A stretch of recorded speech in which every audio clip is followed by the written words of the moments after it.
Merry Christmas to everyone. Happy holidays. It's the Week 17 NFL Picks Show. Going to go over the picks again. We did that last night with Andy. Going to do it once again and also recap the three games that we saw today. Three wonderful games. I'm so glad we got to watch them on this festive holiday. Before we get to everything, please hit like, subscribe, comment below, share this video. Visit the link in the description for the merch store. As always, I'm wearing something for the merch store. It is our March is Greed month. And you can get that as well as everything else at the merch store. You could change the colors of the shirt. You can get long sleeve, hoodie, women's tank top, infant onesie. We have our mugs, our famous apron, baseball caps. So we have everything here. We're going to be adding more too, and you get a 15% off sale right now. So check that out if you want to help us out. You can buy something. You can go to Amazon, buy my books. The most recent one is Jerks of the College Years, where I make fun of people. It's a lot of fun to write it. And then Safety and a Field Goal, where I talked about like a top 5 topic book about the NFL, mostly serious stuff, but some fun stuff too. And please consider super chats, super stickers. That's the best way to support the show.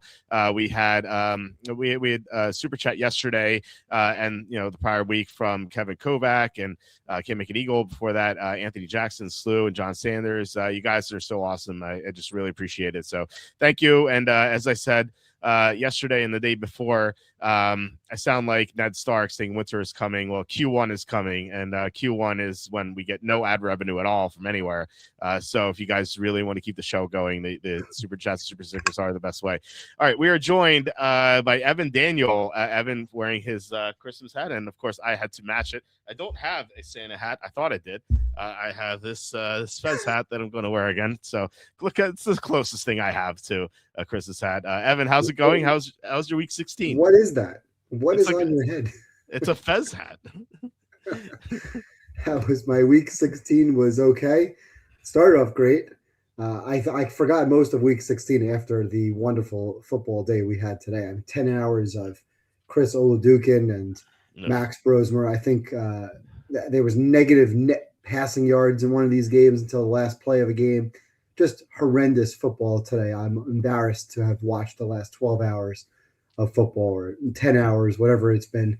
So I'm looking forward to getting to the rest of this week and maybe recap a little bit of what we saw today, because it doesn't really have much going forwards other than having a short conversation about the wonderful Broncos.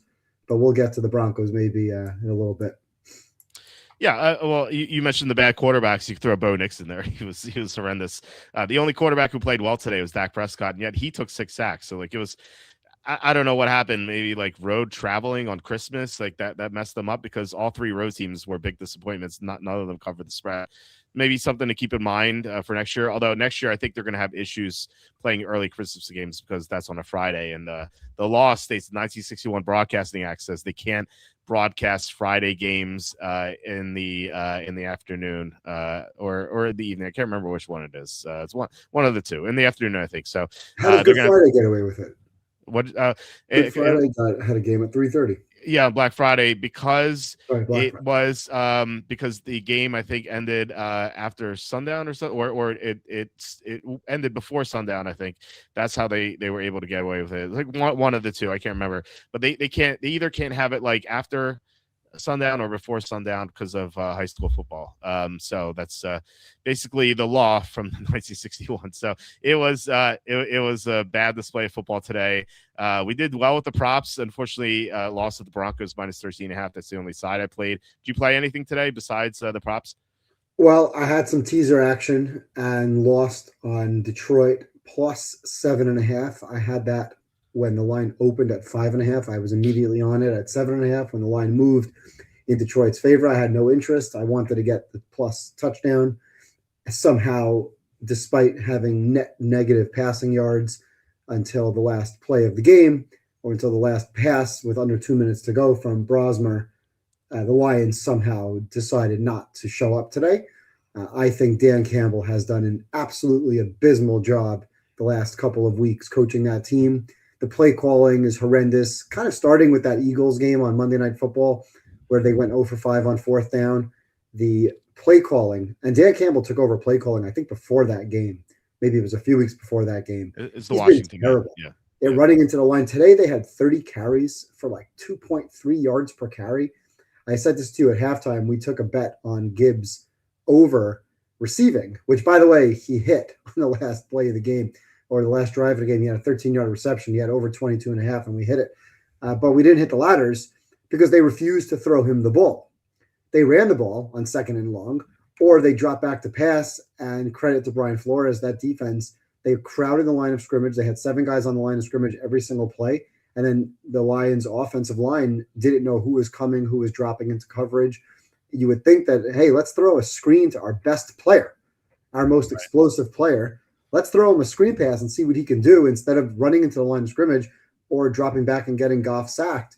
Even the illusion of pressure was a problem for Goff, as he was just throwing pick after pick or putting the ball in harm's way. They had no chance to move the ball, and yet they still somehow found a way to lose the game by 10.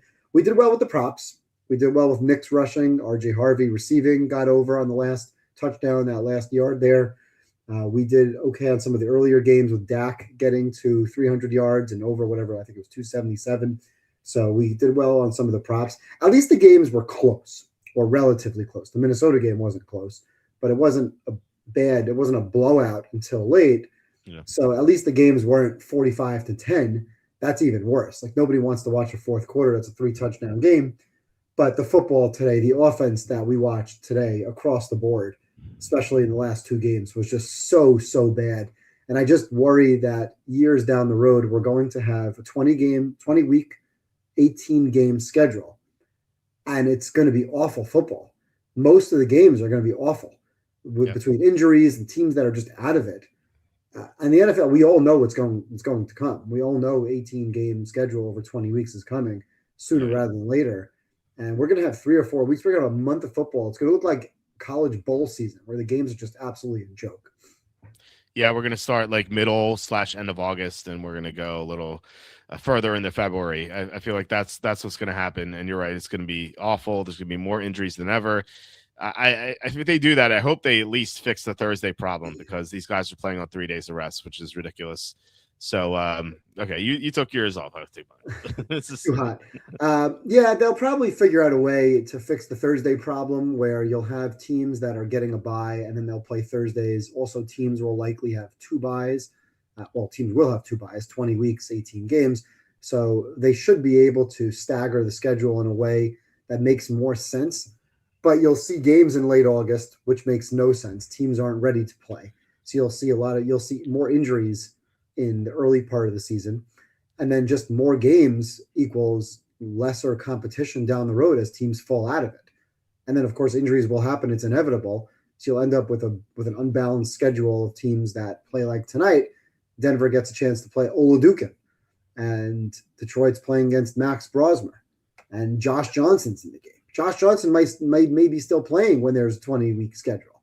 And this guy's been playing for 20 years. I mean, he can't throw the ball downfield. Heck, Brady said the other day he might consider coming back. Like, these are, but you know what? We were talking about this for a little bit. I mentioned it's so odd watching some of these quarterbacks get to the line of scrimmage with like 5 seconds left on the play clock. You watch Rivers, and to his credit, he gets to the line of scrimmage. There's 12 seconds, 15 seconds left. He's pointing out the protections. He's pointing out what the defense is doing. He has a chance to diagnose what the defense is in. Bo Nix gets to the line of scrimmage. There's 3 seconds on the play clock. Goff is getting to the line of scrimmage, and he's like quickly hitting his hand down to signal his lineman to get ready to snap the ball because the clock is about to hit 0. He doesn't have a chance to see who's coming from where. Not that he can figure it out anyway, but he doesn't even give himself a chance. Yeah, the quarterback play is just so bad, and the games late in the season, some of these games are just awful to watch. And we're going to sit here and watch them, and we'll figure out if there's any opportunity to bet on them. With the live props, I think has become really, really positive. I took a late Kansas City money line because why not? I figured they would at least get the ball into some level of scoring position. I had a plus 1,900, a plus 1,500, a plus 900, just throwing money away, but, take a shot. And I said to myself, why am I doing this? This game's you want to take those bets with a chance to hedge. But if they got a touchdown, there was no way they weren't going for 2. Yeah. So there wasn't going to be a hedge opportunity in that game. But it was fun to have that late in the game. I was actually rooting for the Chiefs to score late. But nonetheless, I don't want to watch Chris Oladukin ever again. I hope I don't have to watch Josh Johnson. And when those quarterbacks play next week, there'll be 1:00 games. There'll be other games going on, and I won't be paying much attention to them. Yeah, these games. Andy pointed this out yesterday. Like at the beginning of the season, these games looked awesome. And no, they were all terrible. Like absolutely. Um, the question is, after today's games, will Netflix cancel buying any future NFL games? They might. I don't know. They might. And they like Snoop Dogg at halftime. He looks so old, by the way. I don't know if you've I seen didn't that. watch any halftime show. I didn't even know Snoop Dogg was on a TV at halftime. He Honestly, looked like he was 70 years old, and my wife is even like, is he like 70, 65? I'm like, at halftime, I muted the TV. I had the NBA games on also, but they were muted, and I had volume on Top Gun, nice. so I wasn't listening. Until you just said something about Snoop Dogg, I didn't even see Snoop Dogg was on TV. Okay, yeah, that was, yeah. I don't know. I just glanced at it. I was like, ah, Snoop Dogg's on, but he looks super old. Like, what happened? No, that I was wasn't even looking. it was bad. And then Denver's big disappointment. I thought coming off the loss, playing against a terrible Chiefs team with nothing to play for, and yeah, you could have said the Chiefs would show up because maybe it's their Super Bowl to knock off Denver, but it seemed like they weren't really trying at all because like they were looking for the vacation, their sham wedding coming up. So I thought that they would maybe lay an egg. They to their credit, they play hard, but Yep. Denver was just inept, and Bo Nix Yeah. is terrible. Yeah, that's what I said to you at some point mid game. I said this wasn't even Denver not showing up. Yep. This was Denver playing a poor game. It was almost embarrassing. Like Chris Oladukin is dropping back to pass, and he kind of dropped the ball a few times. It's like, are we watching? Literally looked like an exhibition game for the Chiefs' offense. They were 3.3 yards per play for the game, but Denver was 4.3 yards per play for the game. Denver couldn't run the ball today.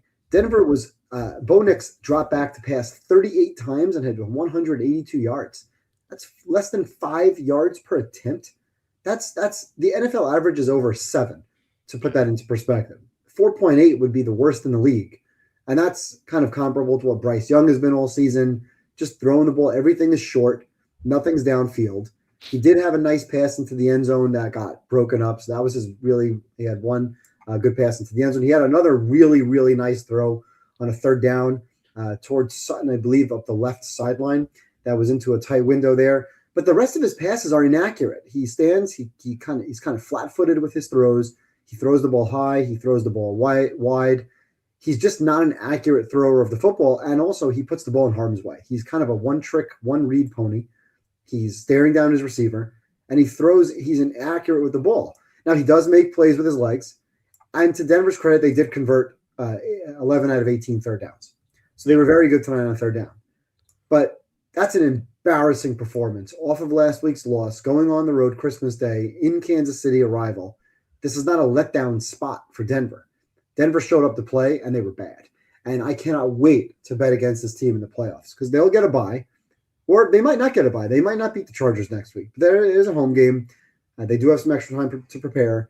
Assuming they get the bye, this is a team that I'm going to fade. I don't care who they're playing in the playoffs. I said to my wife, as a Steelers fan, I said, if they lost tonight, this would have been Denver potentially at Pittsburgh. Two teams that we don't believe belong in the second round. If they played, obviously, one of them would be in the second round of the playoffs. It's going to be a bad playoff picture across the board. There's going to be a lot of bad matchups, a lot of bad games, a lot of teams that simply don't belong. And Denver, despite their record, this is a 7-8 win football team. This is not a 13-win football team by any stretch of the imagination. I want to look now and just see their point differential in the season. I'm just curious to see what that point differential is. It's okay, Denver's plus low. 74. At least they're not Carolina bad, like minus 50. Right. But there's so many games. They should have lost to the Giants, as we all know. They almost lost to the Jets. If you remember that game in London, the Jets refused to kick a 60-yard field goal. Yep, but they won that game by 2. The Eagles went to sleep with a big lead. And we'll talk about the Bears later on, a team that doesn't have the record that they deserve. But at least the Bears, to their credit, are getting better every single week. And they're finding ways. They're also finding ways to win. But they're at least getting better. Like I think Chicago right now is a better team than Denver is. I don't think there's any real disputing that. I have Denver as barely an above-average football team. My power rankings, I have Denver 12th going into the week. And I don't even know if I think I might be too high. Yeah, I placed them 10th a couple weeks ago, and I got so much hate mail from Bronco fans. It was crazy. Like every single comment in my power rankings was hate for me placing the Broncos so low. I got downvoted like crazy on the video. Like they don't show downvote votes anymore. Like you would have seen, it was so many downvotes, and it was I assume all Denver fans being angry. And coincidentally enough, after the Jaguars lost, there were no downvotes on the power rankings because I think they kind of knew. I moved Denver down to 11 from 10, and I think it's kind of like way too high. This game that we saw today is par for the course for what we saw all year from them. You mentioned the Jets game, 13-11, 10-7 to the Raiders to beat the Raiders again by 7. I know backdoor nonsense there, but they did have a kickoff return for a touchdown. They barely beat the Giants. They barely beat the Redskins with Mariota. Like this team has been so mediocre all year. Yeah, they won games, but now they got blown out by Jacksonville at home. And they barely beat the Chiefs with the Lodicon and the Skeleton Crew team. Like the Chiefs are missing their top 3 tackles, their top 2 corners, their top receiver, several other players as well, and obviously Mahomes too. And yet they just hung around. They had a chance to win at the end. They were at least tie at the end, or I guess they would have gone for 2. But yeah, they had a chance to win on the final drive, and there's no reason a 12-win team should be able to allow that to happen. It's going to be very interesting to see the kind of matchup they get. And obviously, the playoffs is going to come down to matchups across the board. But if they play Buffalo, there's no doubt that Buffalo's favored in Denver, right? Oh yeah. I mean, Buffalo killed them last year, and it's. But I remember obviously, but who? I guess Denver on the look at. Is there a look ahead? I don't know if there are look ahead lines for next week. There are not. No, they're not. No. I would still say right now, Chargers in Denver next week for the division potentially. Does this week's game matter? Does Denver clinch if Houston beats the Chargers? They clinch the division, but they don't clinch the 1 seed. So the Patriots could still take right. So if the Chargers lose, then Denver clinches the division. Yeah, but they don't necessarily clinch the 1 seed, of course, till next week. Yeah, unless the Patriots. The Chargers. So win or lose.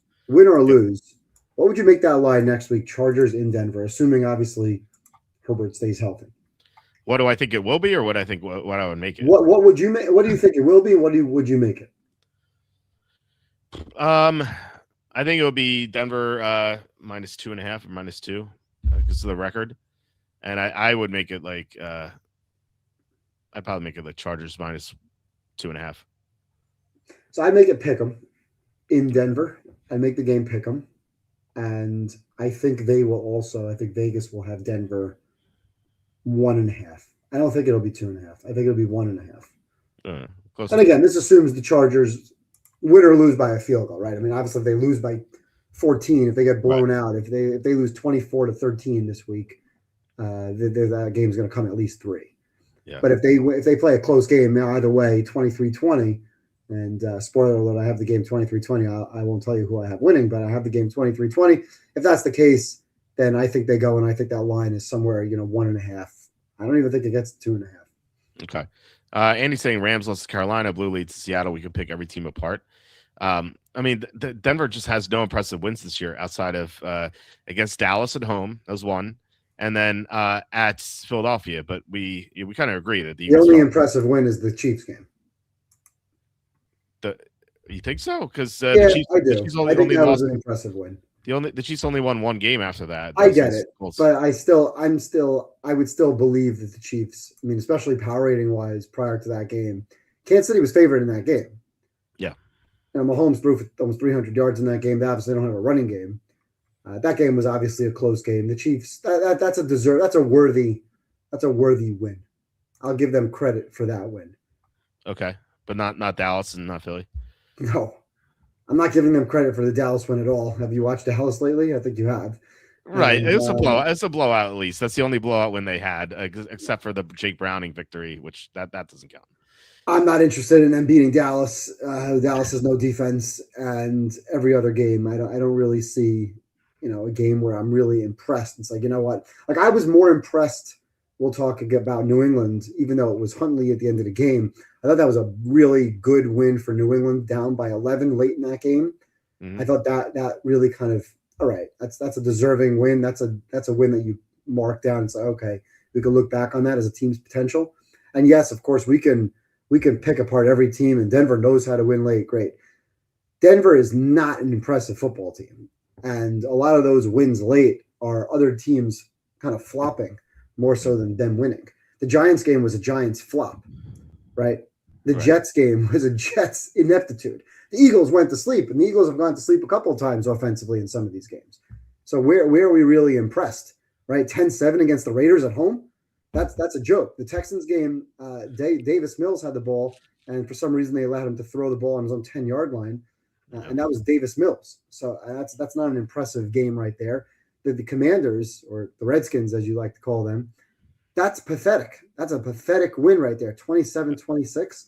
And again, they beat the Raiders by a touchdown. This is not a good football team. This is an average at best football team. If I look at New England, and of course any team can win. You get into the playoffs, it's one and done. I'm not suggesting they're 100% going to lose the game, but there's no chance that I'm picking them to win any of these games in the playoffs. I don't trust Bo Nix. I don't care if he's been clutch late. Their defense is good. We get it. This is an average football team. Yeah, I call them a paper tiger defense personally. When I was, no, I wouldn't call them. They're not a bad defense. They're not a bad defense. I don't think they're a good defense. So they're 13th in EPA heading into this week. So they look pathetic against Trevor Lawrence. They look pathetic against Marcus Mariota. Today the Chiefs had some success against them. It wasn't a lot, but it was more than Chris Ludicon should have had against. If this were a top 5 defense, they would not allowed anything to Ludicon. But he did not look totally inept, given the matchup. So it's an offensive league. Yeah. It's an offensive league. You can't come out in this game, Bo Nix, and throw the ball 4.8 yards per attempt. That's not an NFL caliber quarterback right there. He made 2 good throws the entire game. He put the ball in harm's way multiple times. A couple weeks ago against Green Bay, they won that game. He had 2 picks that were dropped on this last and second to last drive. People don't remember because it's not on the box score. But if you watch the games, and most people don't, most people sit and watch Red Zone. Most analysts sit and watch Red Zone, and then they watch highlights. So we're watching the games live, and then I rewatch every game live. And if you chart his throws, every single week he's throwing the ball and balls are getting batted around. Even that game against Green Bay, like I said, he had 4 touchdown passes. And you know how many people said that was his best game? Yeah, I thought it was a pretty good game by him. But there were 2 drop picks in the last 2 drives. If those go on the box score, number one, they lose that game. And number 2, everyone says, Bo Nix, 3 touchdowns, 2 picks. Okay, but it didn't happen. And we're going to throw out but if. Watch the game. He has turnover-worthy throws and plays in every single game, including today. The ball is put into harm's way, and he's getting lucky that some of these balls are not getting picked off. Yeah, I mean, it's almost certainly going to be one of the worst quarterbacks in the playoffs.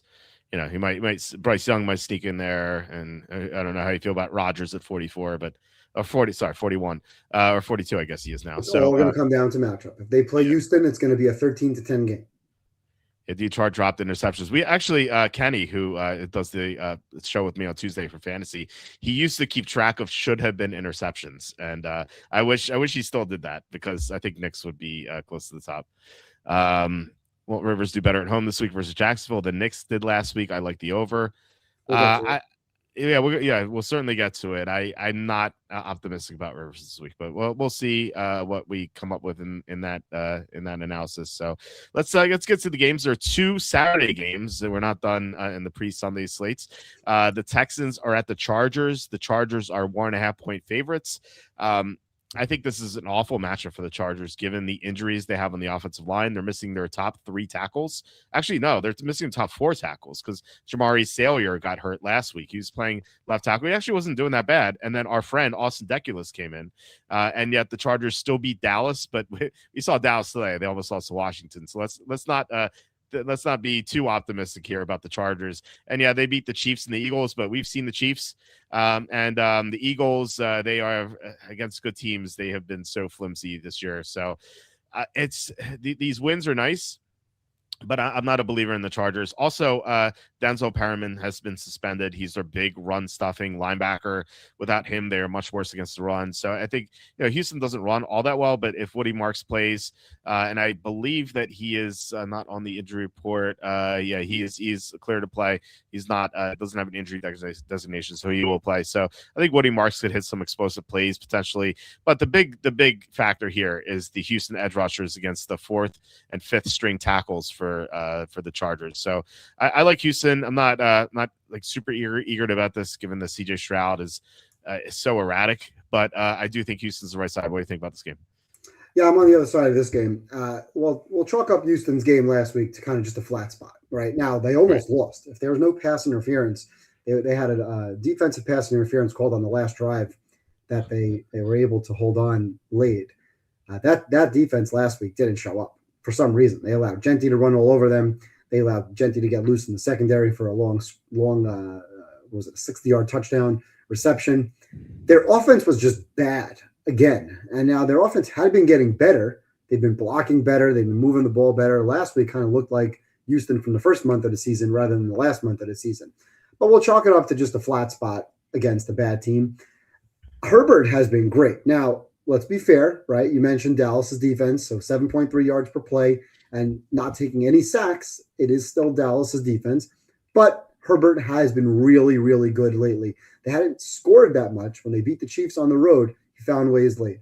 Who was the other game that they played recently? The Philly game. It was a Monday Night Football game. I still don't know how they won that game, but he was able to sustain drives, move the ball, and win that game late. More impressive, though, with the Chargers has been their defense. Even without Perriman, I get it. Perriman being suspended could be a factor. I think he's more of a factor in the run game than he is in the passing game. Yeah. But this is not a good matchup for either team's offensive line. The Chargers' defense has been excellent lately. And even though they don't really have a home field advantage, I still lean to the Chargers here at home. I was interested in the beginning of the week. Houston was favored. And I was surprised that Houston was favored. Now, granted, there's not much value when you talk about 1.5 either direction. But I was surprised that Houston was minus 1.5 on the look ahead because I made the Chargers a 1.5, 2-point favorite. And I think that's kind of where the line belongs. I think they'll find a way to win here, especially now, Denver, they kind of look at this game, unless they're looking ahead. If they're looking ahead and thinking, you know what, we can go into Denver and steal this division next week, this is going to be a problem. Also, if you look back, I think this game will be very different than last year when these two teams played in the playoffs. That was a massacre. Houston killed them. Houston totally shut them down. Herbert had nothing. The only reason they scored last year was McConkey went crazy. I think he had like 200 yards receiving in that game, including like a 75-yard bomb. But outside of that one long pass to McConkey, that game was an absolute rout. So I don't think this game will go that way. I lean to the Chargers here. Is it a pick that I would make for a contest? I don't think so. This is a really good playoff game. Hopefully, at least this is a game that I'm excited to see, unlike today's games. Yeah. But I do lean to the Chargers. Yeah, these Saturday games are much better, at least look much better. Now watch them both be like 38-10 blowouts. But they on paper they at least look better than these ones that we had today. Okay, so we disagree on this one, but I don't. Neither of us love that game anyway, so we can ignore that one for our contest card. The other Saturday game is Ravens at the Packers. This line is up to 4.5. So we finally have some clarity on the quarterback situation heading into the week. There were 6 possible quarterback starts between these teams. We had Lamar Jackson and Tyler Huntley for the Ravens, and then for the Packers, they Jordan Love, Malik Willis, and maybe Clayton Tune. So the Ravens will be starting, in all likelihood, Tyler Huntley because Lamar Jackson is doubtful. So that is part of the reason why this line moved to 4.5. For the Packers, Jordan Love is questionable. He was limited all week. He's in concussion protocol. It is pretty rare that a player plays from concussion protocol after being limited all week. Like usually you see like full practices and then they get cleared. So I would guess that he would not play, especially given that it's a 1 week rest period for him. So I would think that Malik Willis would play, but he was DMP on Wednesday. Now he was back to limited today. So he was limited DMP limited and he's questionable. So I there might be a chance he plays, but if neither of these guys go, it's going to be Clayton Tune, which is going to be very ugly because he's not a real quarterback. He's one of these Brosmer, Olodokon type of guys. So if this is really Willis versus Huntley, but if Willis is banged up, I'm just going to take the healthier quarterback here, plus 4.5. I don't want to back an injured quarterback. I don't want to back a quarterback coming off a concussion after just 1 week of rest. And I certainly don't want to back Clayton Tune. So to me, Huntley is a fine backup. He's much better than Cooper Rush was earlier in the year. And we saw the Ravens beat the Bears with Huntley, like pretty by margin too. Like they beat him pretty well. So I have enough belief in Huntley that he can go into Green Bay and beat this flawed Packers team that lost Micah Parsons, and they have several other injuries as well. So I like Baltimore here. Unfortunately, in the contest, we don't get the 4.5. At the contest, it is 3. Right. So it's a tough ask to take Baltimore +3 when they're 4.5. And like, do you take the Packers -3? But like, what if you get trapped with Clayton Tune? So it's a stay away from me from a contest perspective. What do you think about this game? Well, when the line was under 3, because the line was 2.5 from earlier in the week, and on the look ahead, if this were Love, or let's call him a healthy Willis, against Lamar, I like Green Bay under 3. At 3, I kind of still lean to Green Bay, and that's more against the Ravens than it is on the Packers. Now, this is, again, assuming it's not Clayton Tune. So you can't bet this game now, not knowing who the quarterback is.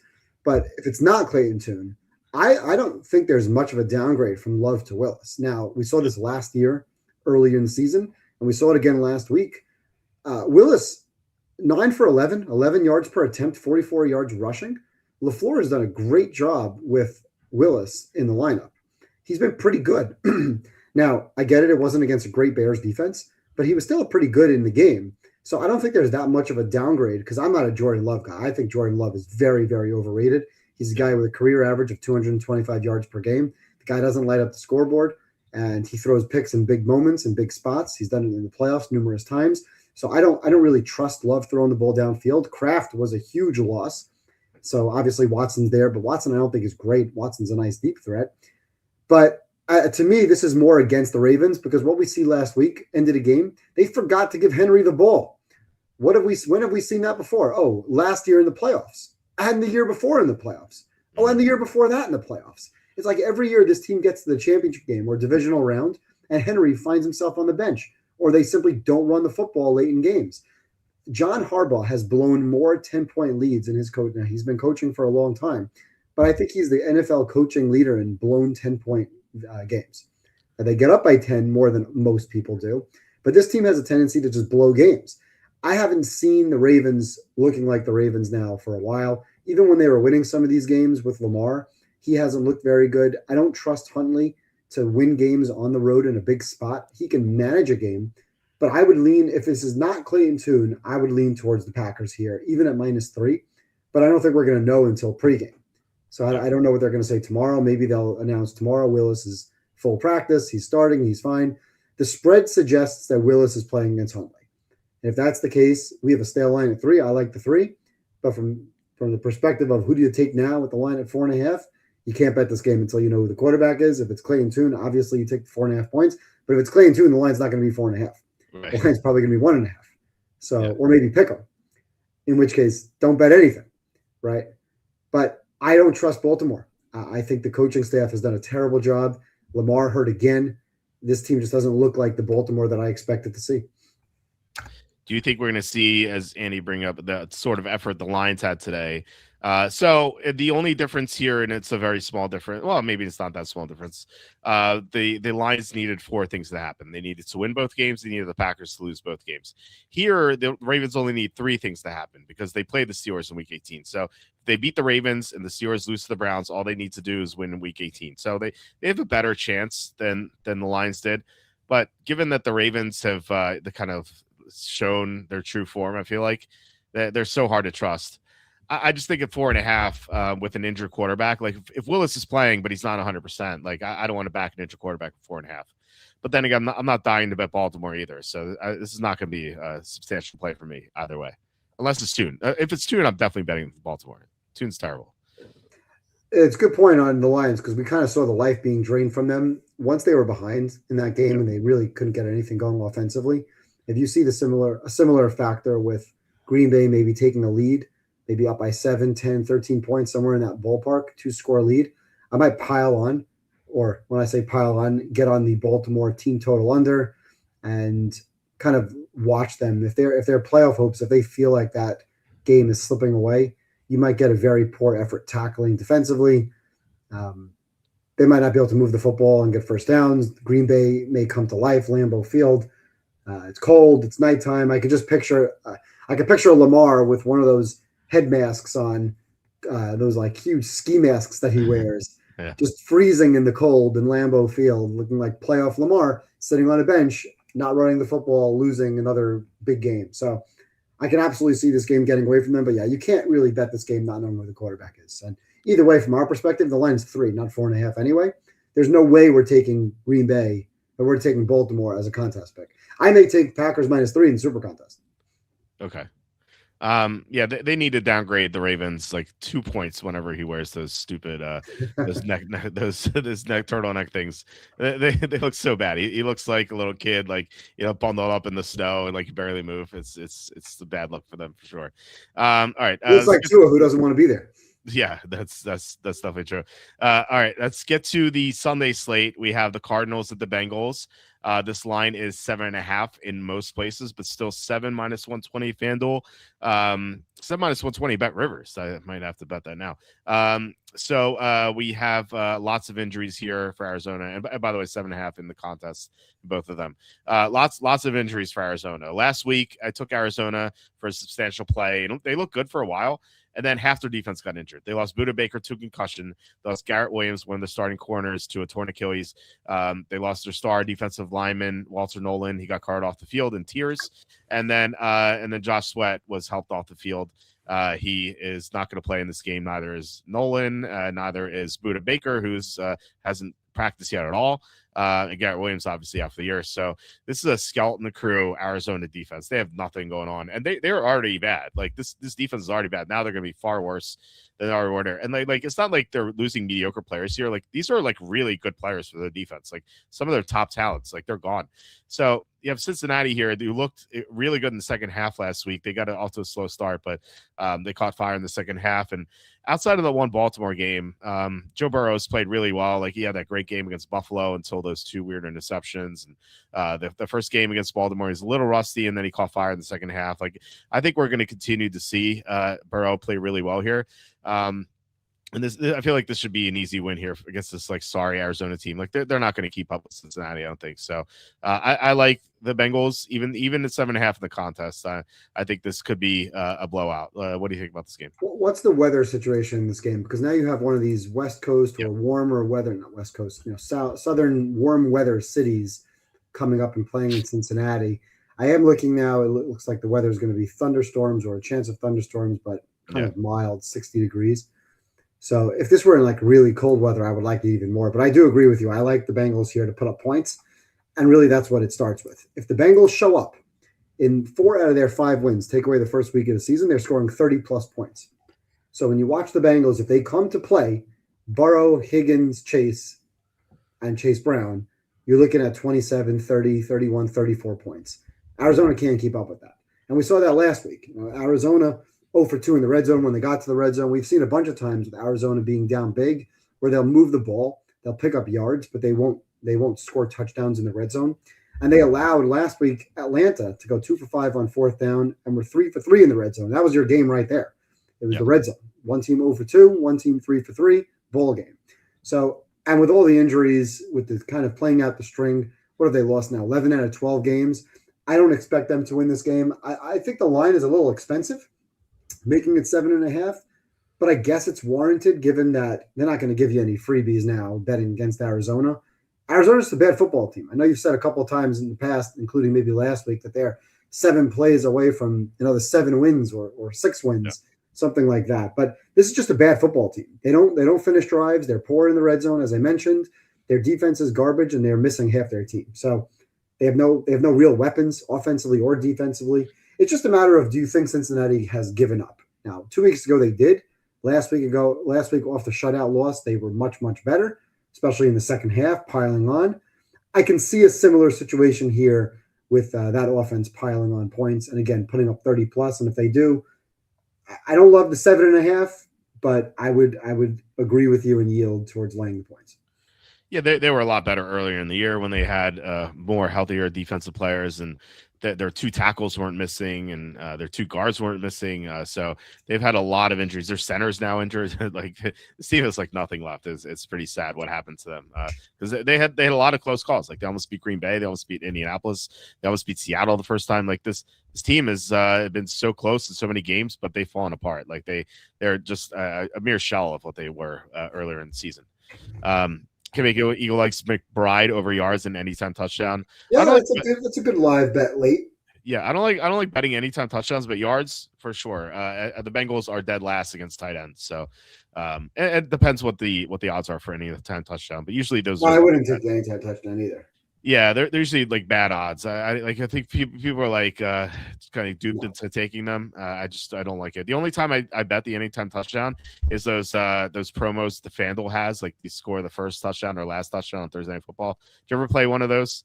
No, but last week I played 11 players or 9 players plus 2 defenses to get a touchdown for $40 to pay about 600,000, and we went 8-3.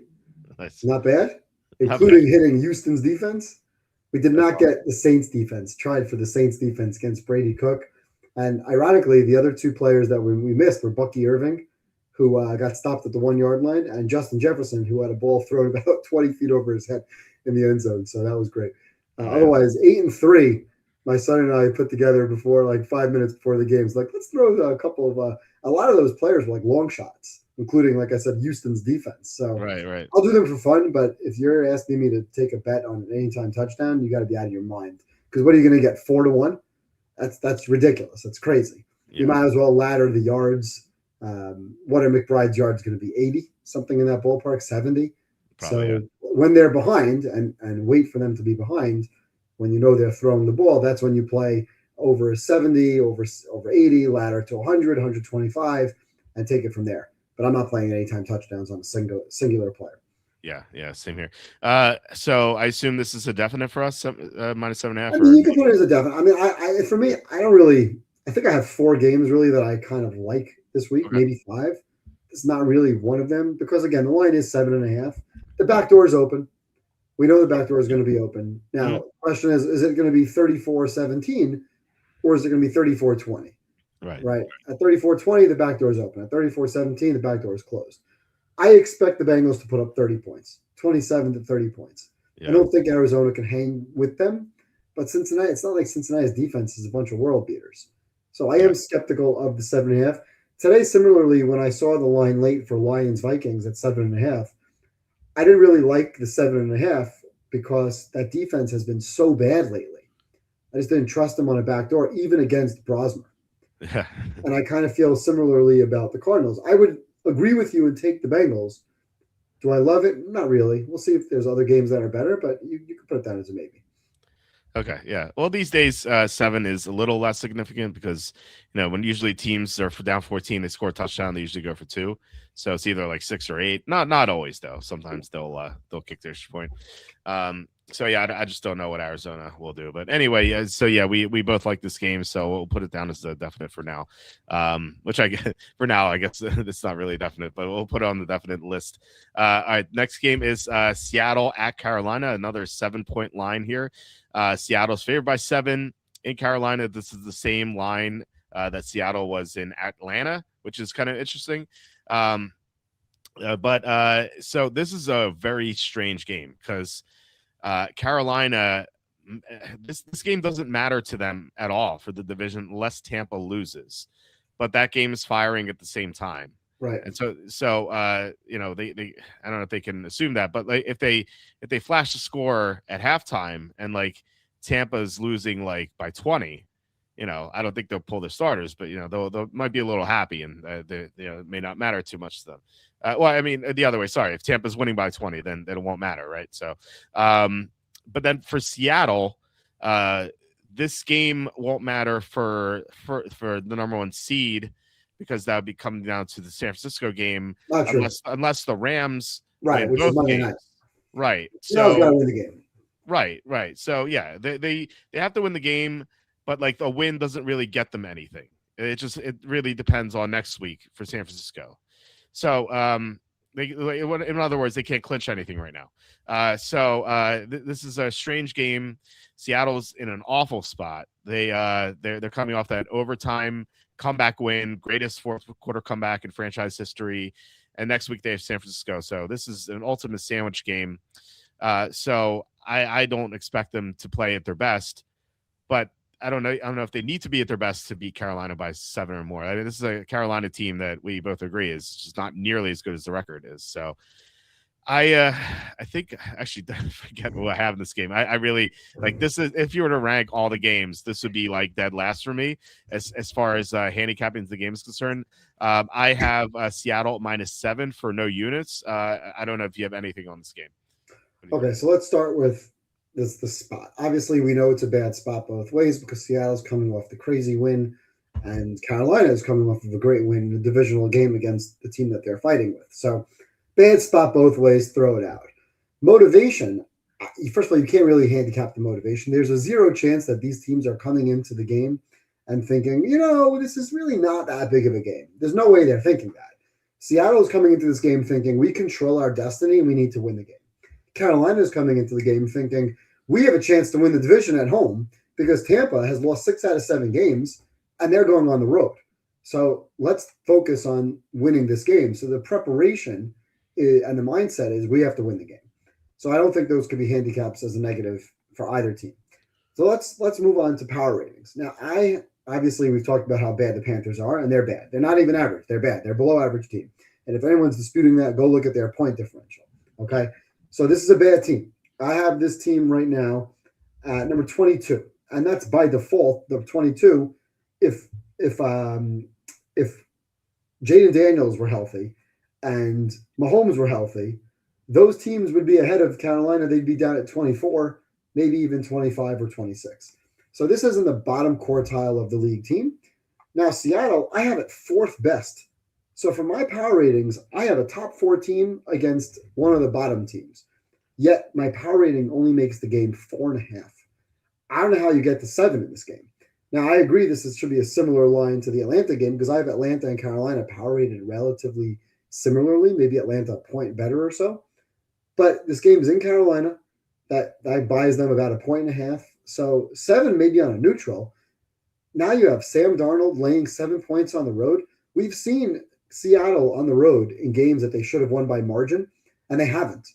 They didn't beat Tennessee by margin. They beat Max Brosmer by margin, but that's only because Max Brosmer threw a bunch of picks. They didn't beat the Colts' Phillip Rivers by margin. They haven't been great laying points recently. So I lean to Carolina in what's going to be an annoying close game. Would it shock me if Carolina won? No. Carolina has found ways to beat teams like Dallas, who's better than them, the Rams, who are much better than them, although that was Stafford just having a really bad game, obviously. They figured out a way to beat Green Bay. So it would not surprise me if weirdly this team found a way to be close, with Darnold maybe throwing some picks, maybe making some mistakes, or just not playing great. We've seen Seattle try to run the ball too much. They have a tendency to look for balance. I continuously hear Mike McDonald talking about balance and running the ball, and they don't run the ball efficiently. They're one of the bottom teams in the league running the football. So if Carolina could stop the run and make this game a closer, lower scoring game, I would take Carolina +7 here because I think this line is a little expensive. I would make this line at least somewhere in the 4.5 to 6.5 range. And like you said, Seattle doesn't necessarily have to win, although I do think they want to win. I think if they come out and they can find themselves behind, this game can be an annoyingly close game. I would take Carolina with the points. It's interesting. You made it only 4.5. I made it 8.5. I wonder where our discrepancy is. Yeah, I mean, I have Carolina -2.5. Like I said, they're 22nd in the league. They're a minus team. They're a below average football team. And I have Seattle up at +4.5. Charles Cross may not play. Is he out for sure, or is he just questionable? Charles Cross, I think at left tackle is worth a 0.5 point. He has not practiced yet, but we don't know yet. So assuming he doesn't play, I'm at like 6.5 on a neutral. I give Carolina a point and a half for being home. Brings me down to 5. 5's become 4.5. There you go. That's my line. All right, I have these teams 10 points apart, 10 and points. then I have so that's on point and a half for home, so it's 8.5 actually, and then Seattle gets half a point for the extra rest, so 9. I made it 9. So I automatically, when I have lines over 7 at 7.5, well, when I get to 8, it's an automatic point deduction because fourth quarters change. If teams up by 7 plus in the fourth quarter, I generally lower the lines. Any line from 3.5 to 7 drops by a half a point just by nature of how my power ratings work. So I do give somewhat of a discount to teams that are favored by a lot on paper. So I think this line should be under 7. Do I love it as a contest pick? No, I don't. But I think 7 is an aggressive line. Okay. And really, this is more about Seattle not covering some of these games lately. If we look at Seattle's games, well, they covered against Atlanta like 3 weeks ago in the same they sort did of cover against Atlanta. They dominated. That game was like 6-6 in the first half, I believe. Yep.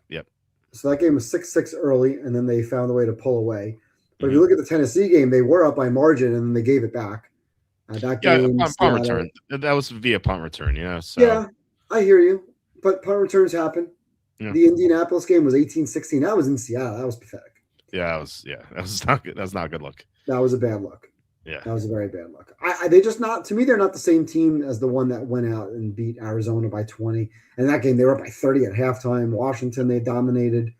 I just look at this team as, all right, let's take care of business, move on to the Niner game. It is a look ahead, obviously. There is somewhat of a potential there. I think the line's very expensive. If this line was 6.5, I wouldn't touch it. I'd probably lean towards Seattle. But I think this game is going to be a frustratingly low-scoring, close game. What's the total in this game? Let's take a look at the total. So I take it you don't feel too strongly about this game. I don't feel strongly. I just think the spread is a mistake. 42.5 total. That's a relatively low total. Yeah. Well, I meant for the contest. 7's aggressive. No, this game could be like the Bills-Panthers game or the Niners-Panthers game that was 20-9 or 40-9. Yes. Wouldn't shock me with the Panthers. Yeah. The Panthers are a team that just doesn't belong, but they've found ways to keep these games close. By the way, last week, so halftime's approaching.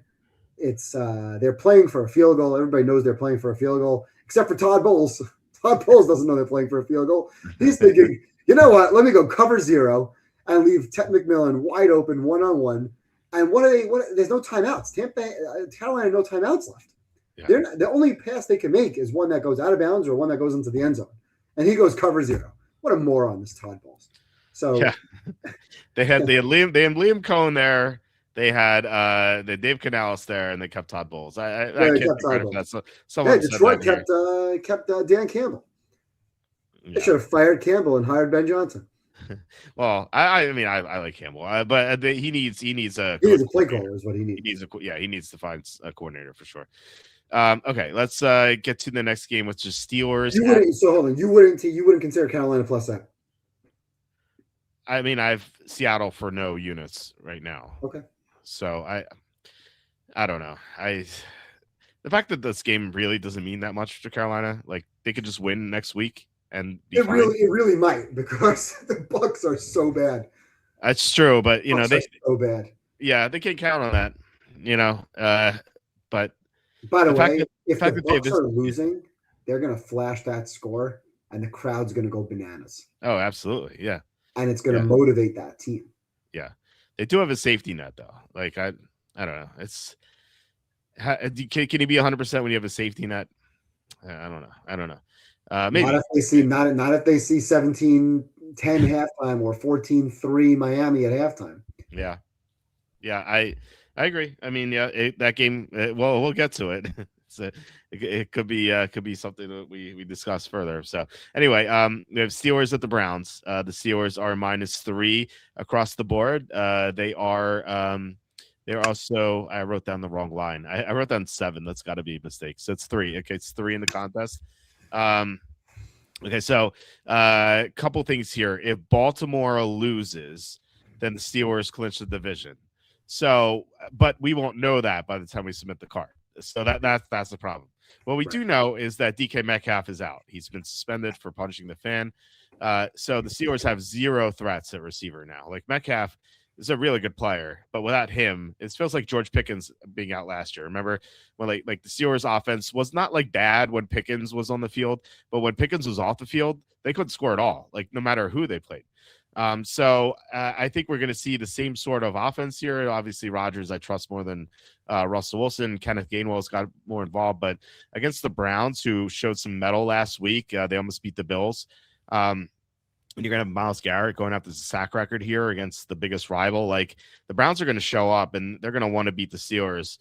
So I'm inclined to take Cleveland +3, but again, like we don't know what this is going to mean to the Steelers. And I guess like the upside is like the Ravens are underdogs. So if they lose this, the Steelers could sit some of the starters. I believe we had a commenter say yesterday, and I don't know who it is, or I didn't check it. I probably should. I will check it by the time we have to submit the card.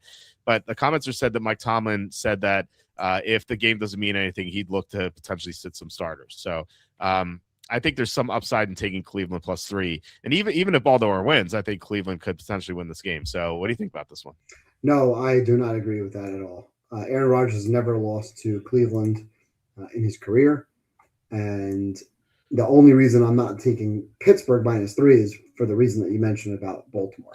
If Baltimore wins, Pittsburgh needs the game. If Baltimore loses, very good chance they could rest guys. They can sit Rodgers in this game for sure. There's no reason to play Rodgers in this game unless he decides he wants to play in this game. They have nothing to gain by once they clinch the division. I don't know if he'll play this game. Maybe he will, and he'll sit next week. The Browns are not going to move the football. Now, the Steelers have played much better lately. Watt's practiced this week. I don't know if Watt's going to be back, but he was at practice limited. I watched the game from a few weeks ago, and again, that was Dylan Gabriel, and Pittsburgh dominates. It's a different game. It's not like Shador is that much better, but no Judkins is a big loss. I don't know who's playing running back for this team. They're missing offensive linemen. Pittsburgh has been better lately. Pittsburgh has played well. Now, granted, they played against Detroit, who looked like they quit. They looked pretty good, Pittsburgh, against Baltimore the week before, or a couple weeks before that. So I'm surprised this line is 3. I would have made this line at least 3.5, maybe 4.5. On the look ahead, actually, the look ahead and the opener were 4.5, and the money came in on Cleveland. Is that because DK was suspended? DK is, I mean, he's been all right. Well, I think it's also Lamar. Best offensive player. I think it's Lamar too. Lamar being downgraded. I think that moved the line as well. Andy and I were talking about it yesterday. Lamar being out downgraded the line. Okay, that makes sense. That makes sense to kind of keep it where it is right now at 3. And if the Ravens win, then maybe that line pops up to 3.5 or 4. Mm-hmm. So consider removing starters. Okay. I wouldn't lay the points if Baltimore loses. That's for sure. If Baltimore loses, I have no interest in the game. I wouldn't even tease Cleveland in this game. I don't trust their offense at all. I don't think their offense is going to move the ball. I would bet defensive scores in the game. That's something that I would look to do. Sometimes I take, like I did tonight, I take Denver and Kansas City, both defensive scores, and then I parlay them. That pays out like $5,000 on a $50 bet. Not bad. So I look for those kinds of opportunities sometimes for fun. That's what I would do in this game. What's the weather going to be like here? Because I know we might be getting some snow here on the East Coast. Yeah, Saturday looks like. It looks like rain. It looks like it's going to be warmer in the East. We said Cincinnati. So it looks like definite rain.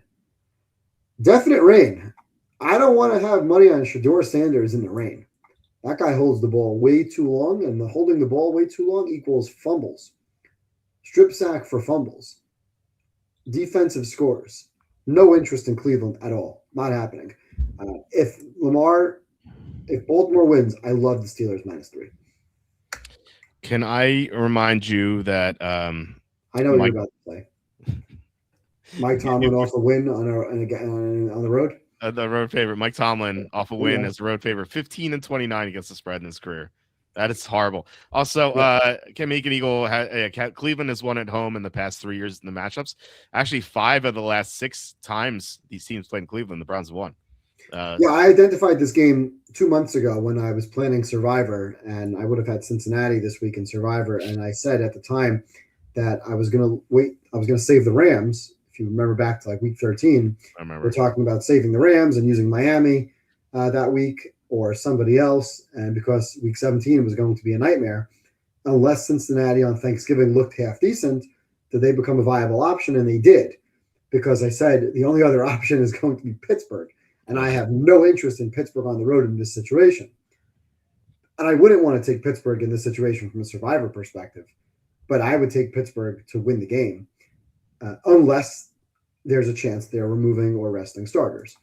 But if they're not removing or resting starters and there's no Judkins, I don't see how Cleveland scores the football. I don't see how they move the football. This is a bad offense. This is one of the worst offense. I know Shador has not looked like Max Brosmer, Chris Oladukin bad. He looks like a good backup, but Pittsburgh's been playing much better lately. I wouldn't go against that. Okay, a couple things. I think that the Browns can move the ball. I think they can move the ball with their tight ends. The Steelers are, I think, third worst against tight ends in the NFL. So I think Fannin could have a really good game.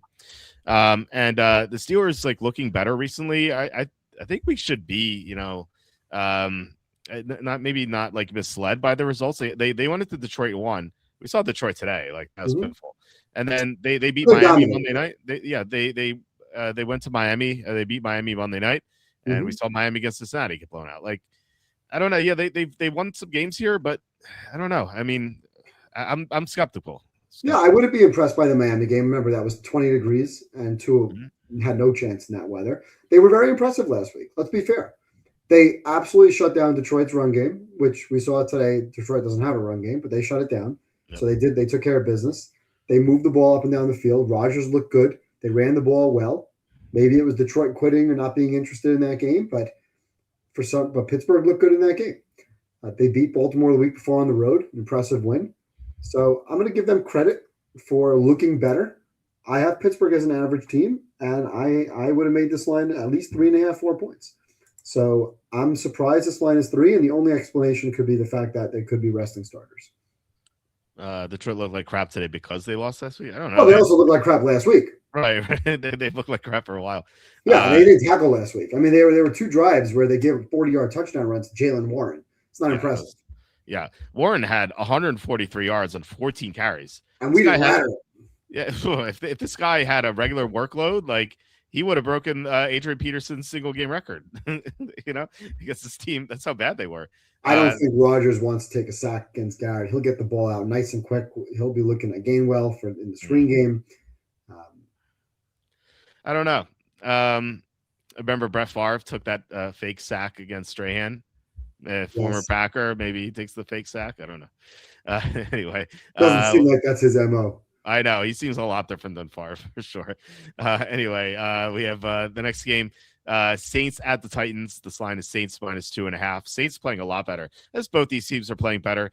But the Titans, I'm a little more skeptical of them because their 2 wins recently were against the Chiefs, who just did not try at all last week, and the Titans were letting the Chiefs hang around until 2 late touchdowns.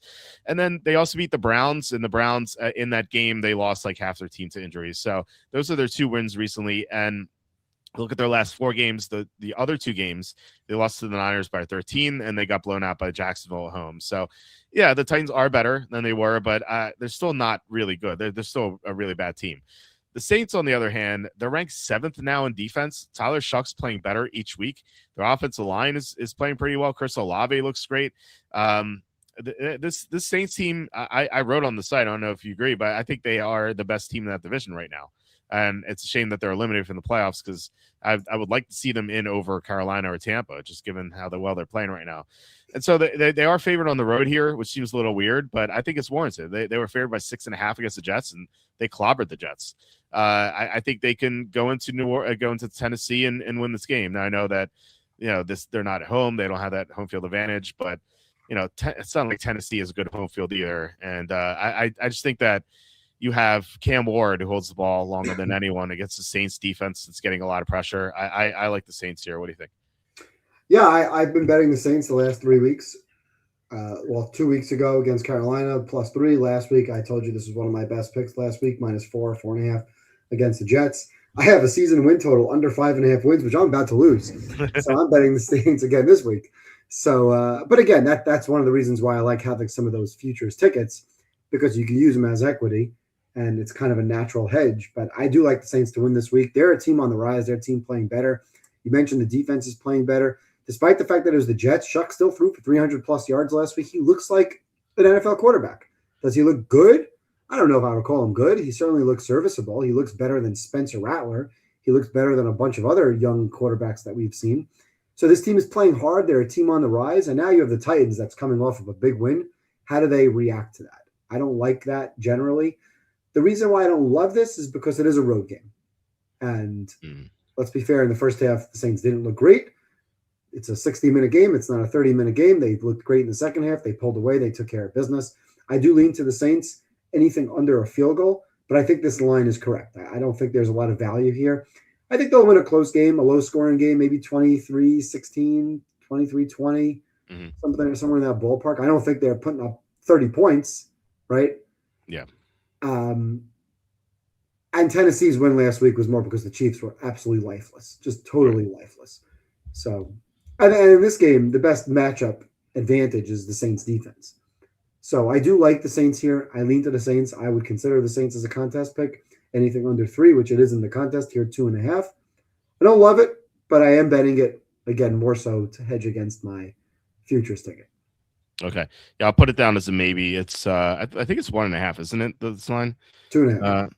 It's 2.5. Why did I put down 1.5? What am I looking at here?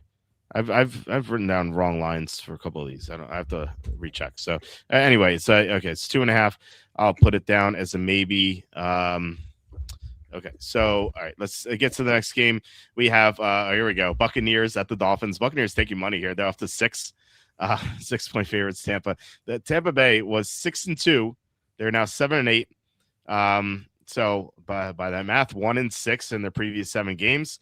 And yeah, they played some really tough games in the start of their losing streak. Like they lost to the Patriots, they lost to the Bills. You can expect losses there. But then recently they lose to the Saints at home, and the Saints have been playing better. But then they lose to the Falcons at home. They lose at Carolina, and so some of these losses just look really bad. And like Baker Mayfield's not 100%.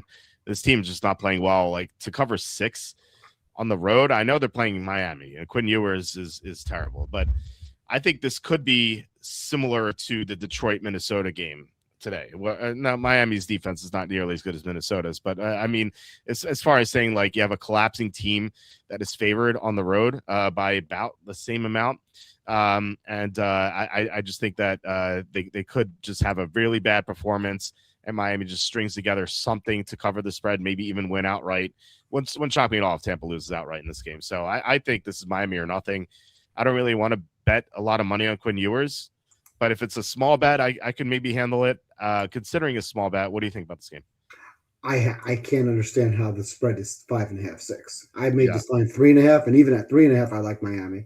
Now, again, you pointed it out. Like you want to bet money on Quinn Ewers. He didn't look like an NFL quarterback. You were 100% right about that last week. I was actually going to text you at some point on Friday saying that I kind of came around to Cincinnati in my office pool. The line is 1.5. So I was on Cincinnati last week, and the line popped up to 4.5. And my argument was there's no difference between Tua and Ewers, and there is no difference between Tua and Ewers. They're both backup quarterbacks. But the Bucs are just a team in free fall. Now all of a sudden, not only do they have to win to keep their season aligned, they have to win by margin on the road. I just don't understand how they're favored by this many points. I would absolutely take the Dolphins plus 5.5 as a contest pick. Again, do you want to bet that kind of player, Ewers, with that defense? Not really, but they're coming off of a loss, and we've seen what happens when some of these teams come off these blowout losses. Miami got blown out last week by 3 touchdowns. I would imagine that they bounce back in some capacity and play harder, maybe play better. And I just don't trust Tampa Bay laying points, and I don't trust Tampa Bay to win the game. So for me, with a big futures on the Bucs to win the division, which I've already hedged, so I'm good. It's one of my biggest preseason bets on the no playoffs. I have three big, not long shots, but 3 big bets that are relying now on Carolina not to make the playoffs. So I've hedged it out. I'm at a pretty good number both ways. I'm probably going to hedge it a little bit further. I'm waiting for this week because I feel that I can get next week if Carolina loses or Tampa Bay wins, or both. I'm going to bet Carolina plus 3.5 for next week. That's the advanced line. It's already out. It's already available on FanDuel. And I'm absolutely playing a big fat number on Carolina plus 3.5 because I think if Tampa wins that game, it's going to be a close game. And similarly, if Tampa Bay wins this week, I think it's going to be a close game. So I like the Dolphins this week. I highlighted this as a potential pick because I just don't understand the spread.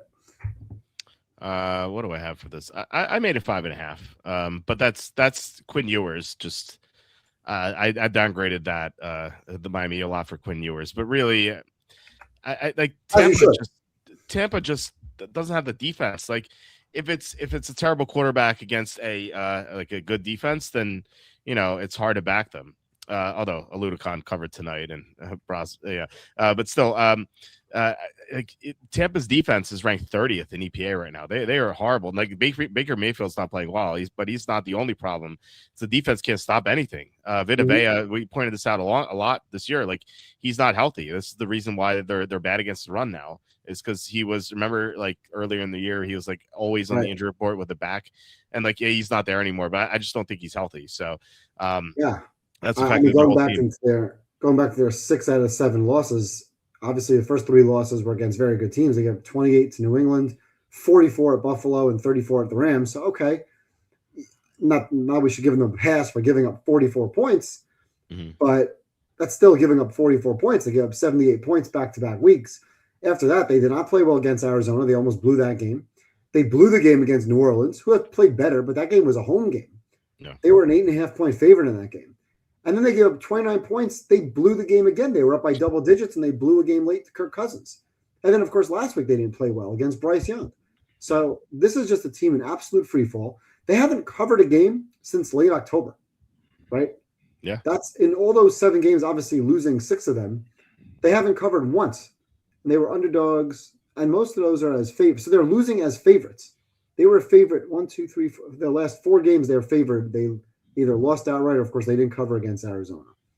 And they didn't cover the games when they were big dogs, 7.5 and 6-point dogs against the better teams. How are they favored by 5.5 points? Just, it doesn't make sense. So Quinn Ewers, no good. Line, crazy. Okay. So you said you're considering this as a contest. This was a highlighted game that I kind of, this and the Panthers kind of go hand in hand. I looked at the lines and I said to myself, these lines are either inflated for the favorites because Vegas is just inflating the lines. But this is what I've been taking all year, and unfortunately losing contest picks like this. This is why we're under 500 on contest picks, because we're taking teams like Miami and Carolina as 7-point dogs or 5.5-point dogs, and they're getting blown out because they're not any good. Right. But Tampa's not good either. So no, Tampa's not good either. Tampa's a below average football team as well, especially the way they're playing now. Yeah. And that's the difference between this game and the Seattle Carolina game. Like Seattle's a really good team. They're maybe not the best team, but they're really good. Like Tampa's been terrible. Their only win was against Arizona by 3, and we've seen Arizona get blown out in every other game. Like you're right. Like this line should not be 5.5. It should be. If this line were 3.5, I would still take Miami. Yeah. If this line were 2.5, I would consider Tampa minus 2.5. Yeah. Okay, so we'll put it on the top of the maybe pile, but I suspect that it might make our definites. So we will continue on. Dom says, "Happy holidays, fellas! Happy holidays, Merry Christmas to everyone for sure." All right, let's get to the next game. We have 2 more 1:00 games, and then 2 4:00 games, and then the 2 night games.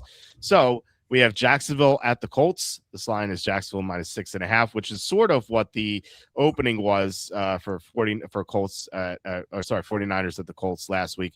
Of course, that closed at 4, but this line has not moved. And last week, I liked the Niners a little bit. I didn't bet the game. I just thought that the Colts they could be just outmatched in a potential shootout. And I think here I feel even stronger about it. Like Jaguars defense has been really good. They're ranked 7th now. They get after the quarterback a lot. They stuff the run really well, which is key against Jonathan Taylor. We saw that earlier in the year. Not that earlier. It was like 3 or 4 weeks ago when they stuffed Jonathan Taylor. So I think Jacksonville's defense should play really well here. But Trevor Lawrence is playing the best football of his career. And we just saw Brock Purdy throw 5 touchdowns against the Colts. The Colts defense is atrocious. They're missing the top 2 corners.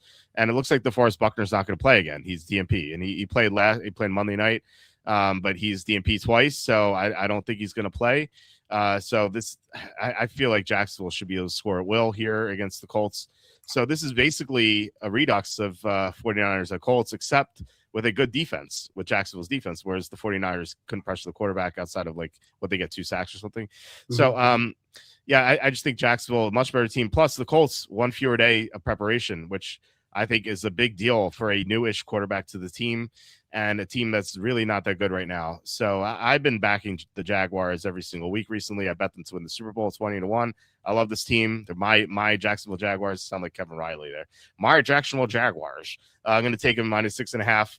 I like them a lot here. What do you think? Yeah, so I made the line a little bit lower, but I do agree with you 100%. I think this game is going to be ugly. The Jaguars, last couple of games, I mean, last week they were awesome. 0 turnovers, and that's been the biggest key for Lawrence in the last month, is he's not throwing picks. He's not throwing the ball high. Jacoby Myers, you pointed this out. You pointed this out probably first about a month ago, that he's been a godsend for this team. Brian Thomas Jr. can't catch the football. Jacoby Myers catches anything in sight. So he's been a godsend for Trevor Lawrence. They were 8 for 15 last week on third down against not a paper tiger, a good defense, and it was on the road in Denver. So a very, very impressive win for them. I have Jacksonville now 5th. Crazy that I have them top 5 in the league. That's really crazy. So they've come a long way since that lucky win against Kansas City on Monday Night Football when Mahomes threw a 99-yard pick six, and then Kansas City dropped a pick. But neither here nor there. This team, Jacksonville, since that blown game to Davis Mills, they've won 6 straight, averaging 34 points a game. And included in those big scoring games was 36 against these Colts a couple of weeks ago. So, and they also scored 35 against the Chargers, whose defense is very good. 34 last week against, I think, a very good Denver defense. So I see no reason why this team wouldn't put up 30 plus again, just like the Niners did last week. And you called it. The pressure is going to be completely different. Last week, the Niners pressured Rivers 12 times. And that's why I really liked the Colts last week. Last week, I figured the Colts are going to move the ball and score the ball. And they did. The Niners just moved the ball and scored better. So I didn't expect the Niners to put up 40 plus. Obviously, I advocated for the Colts. I was my number 1 pick on the board last week. It was the second time where I had going against the Niners as a number 1 pick. The first time I did was a few weeks ago against the Browns. And in that game, the Niners pretty much started on the plus side of the field almost every drive. But I digress. So I think this is going to be a lot of pressure. Jacksonville pressured Knicks last week 20 times. I think if Rivers gets pressured 20 plus times, he will throw some picks. He will definitely take some sacks. I don't think there's anything downfield that they're going to get. The Jaguars also own the Colts for some reason. I don't necessarily believe in trends, but Jacksonville doesn't lose to Indianapolis. So 6.5 to me feels like a pretty good number. Even though I made the line at 4.5, I would still take the 6.5. I think they put up 30 plus. I don't think the Colts can hang. Is this a definite for us then? Yeah, this for me was one of my top 4. I really have 4 games that I kind of like. This was number 4 on the list. Okay, so how many of those have we discussed? Was Jacksonville? This was the first game that I like. Okay, cool. So the Dolphins I highlighted, the Panthers I highlighted. There's another game that I highlighted as like 5, 6, and 7. But outside of that, I would say these are probably Jacksonville's should be a definite. For me, it is at least. Okay. All right. Awesome. Yeah, I love Jacksonville this week. Dom asking why not hype your videos doesn't really do anything. Get a notification saying check out how you made a difference this week. Just curious if you guys see that and if it doesn't really anything.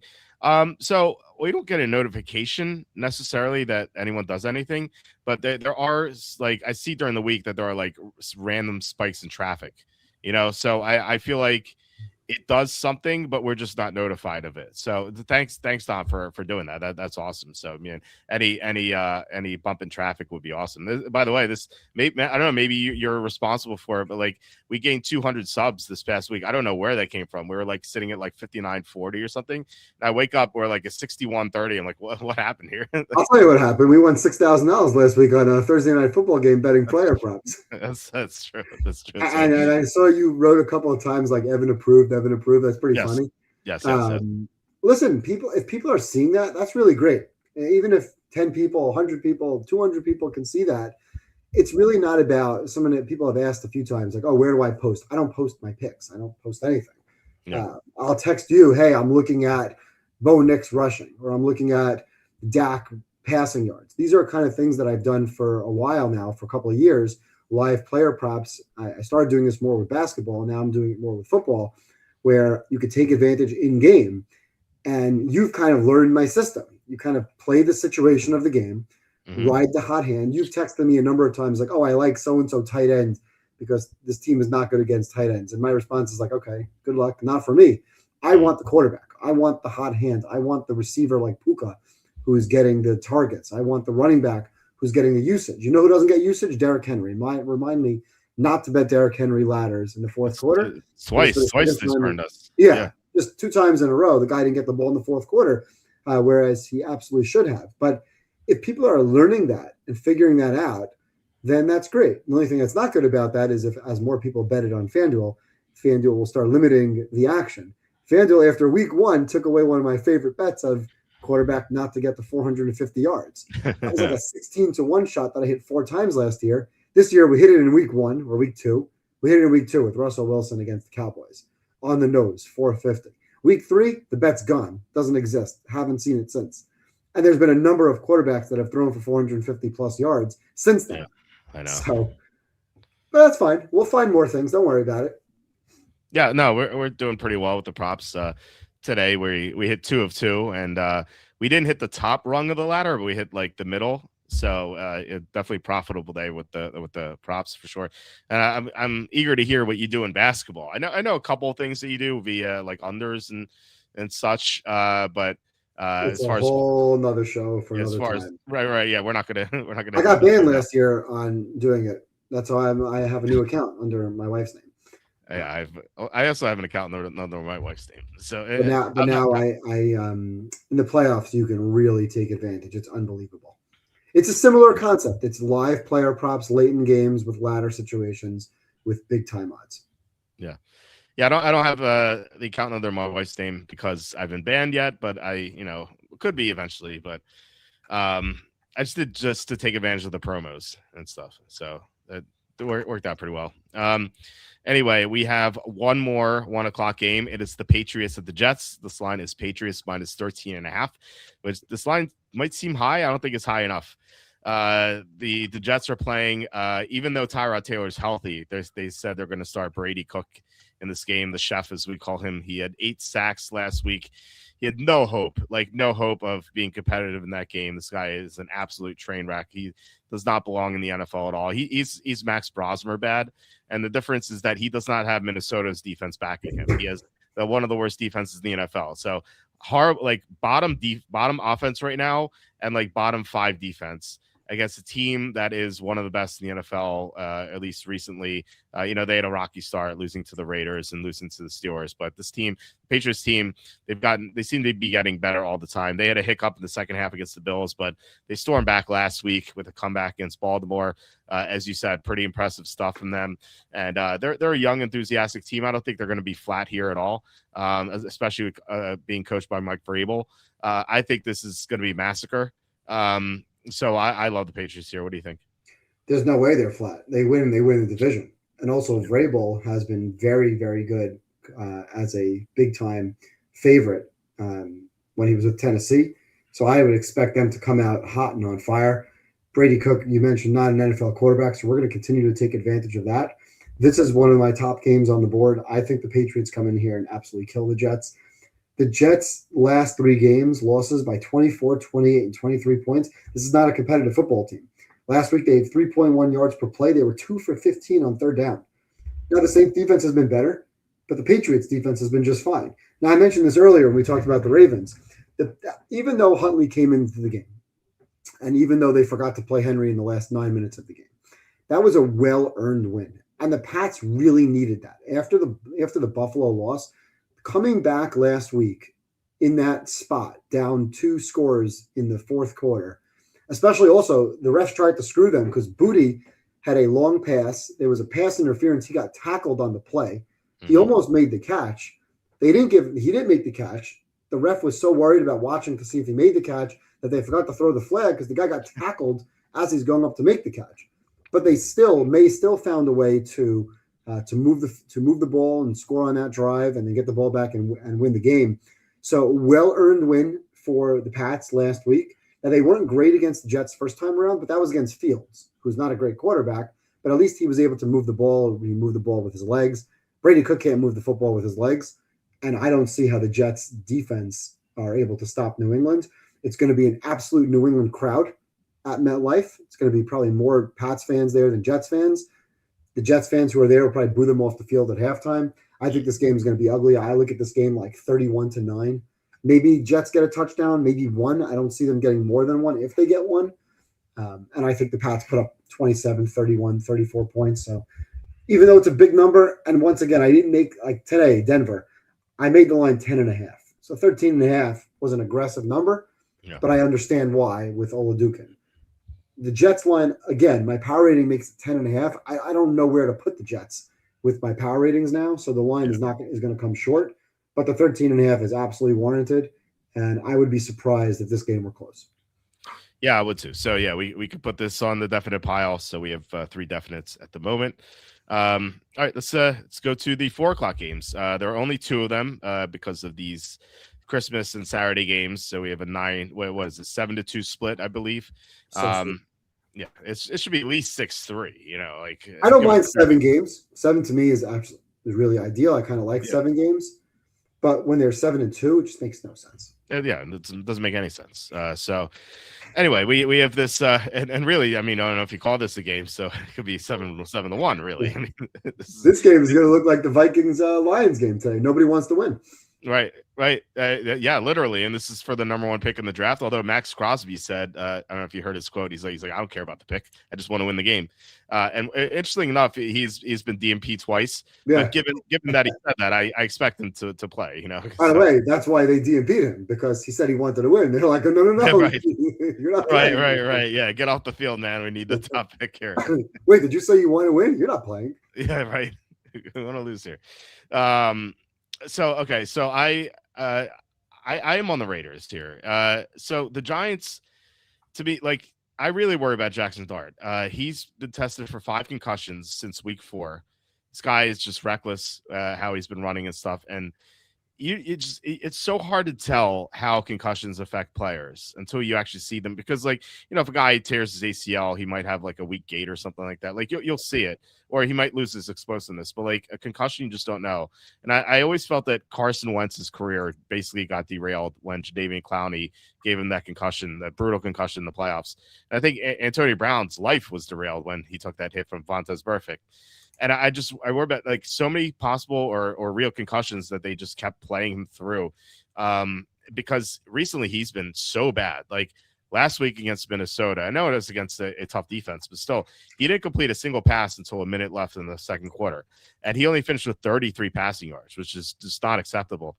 And you're like, okay, Minnesota's defense, tough, fine. But like, he didn't even move the ball against Washington. So like, what is going on with this guy?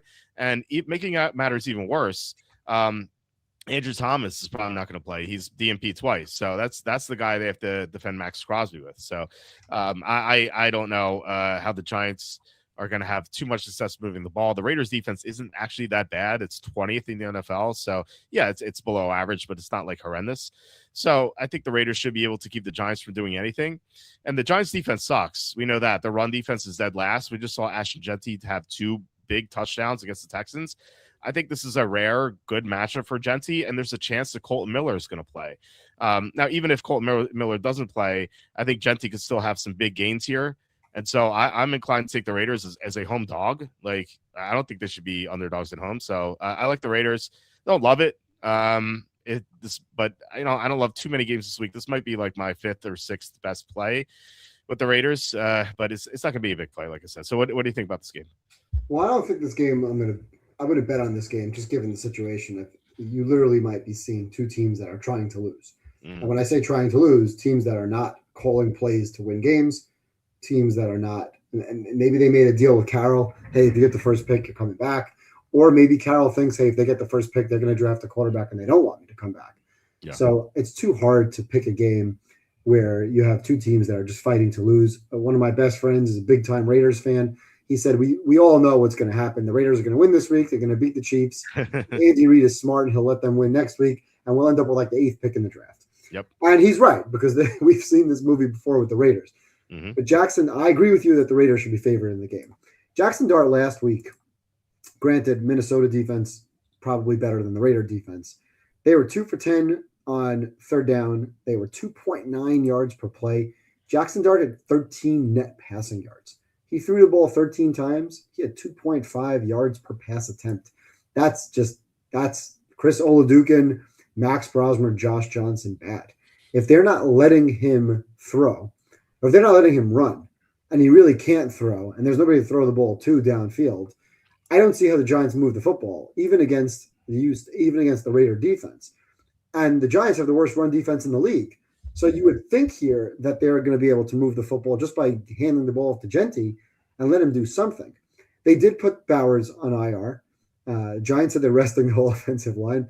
I would just be very, very cautious betting into a game with any amount of points where it doesn't look like the teams want to win the game from an organizational level, even though we know the players on the field are playing for position, for jobs, whatever the case may be. This is just not a game I want to have any action on. I do agree with you. I agree the Raiders should be favored. I would pick the Raiders to win a low-scoring 13-10 type of game, similar to what we saw tonight with Denver and Kansas City. An ugly, disgusting, low-scoring, neither team wanting to move the football type of game that the Raiders will find a way to win because the Raiders generally find ways to screw themselves. Mm-hmm. Outside of that, I definitely wouldn't have any money on the Giants. If you like the Raiders and we couldn't find another game, I'd agree with it, but not a game I want to be on. Okay, yeah, we'll put this in the maybe pile. What are the Raiders here? They are in the contest. They are +1. Plus 1.5. Plus 1.5. That's the one. I somehow the columns got mixed up, and I wrote different lines for them. So I'll put it in the maybe pile next to Miami. So Raiders plus 1.5. And yeah, as you can see on the screen here, from Jordan Renan, Andrew Thomas, Newman, Michael Smith, Evan Neal, DJ Davidson will practice Wednesday. That was the someone quote tweeted this and said Bowers is out. We'll raise you our resting our offensive line. So I think that was a joke. But it still seems a little sketchy that way. Andrew Thomas did get hurt last week, so I don't think this is deliberate. But I don't know. We like the Raiders here, so it's just one of those really horrendous football games, and we saw it today. With Vikings Lions, with these quarterbacks that don't belong. It's just not a game you really want to be on, right? Yeah, I would rather tease the Raiders. I don't even want to tease the Raiders, but if I'm getting a point, if I'm getting a touchdown in a game that I think is going to be 16-13 or 13-10, that's probably better value than picking a team to win that I could just see a missed field goal fest.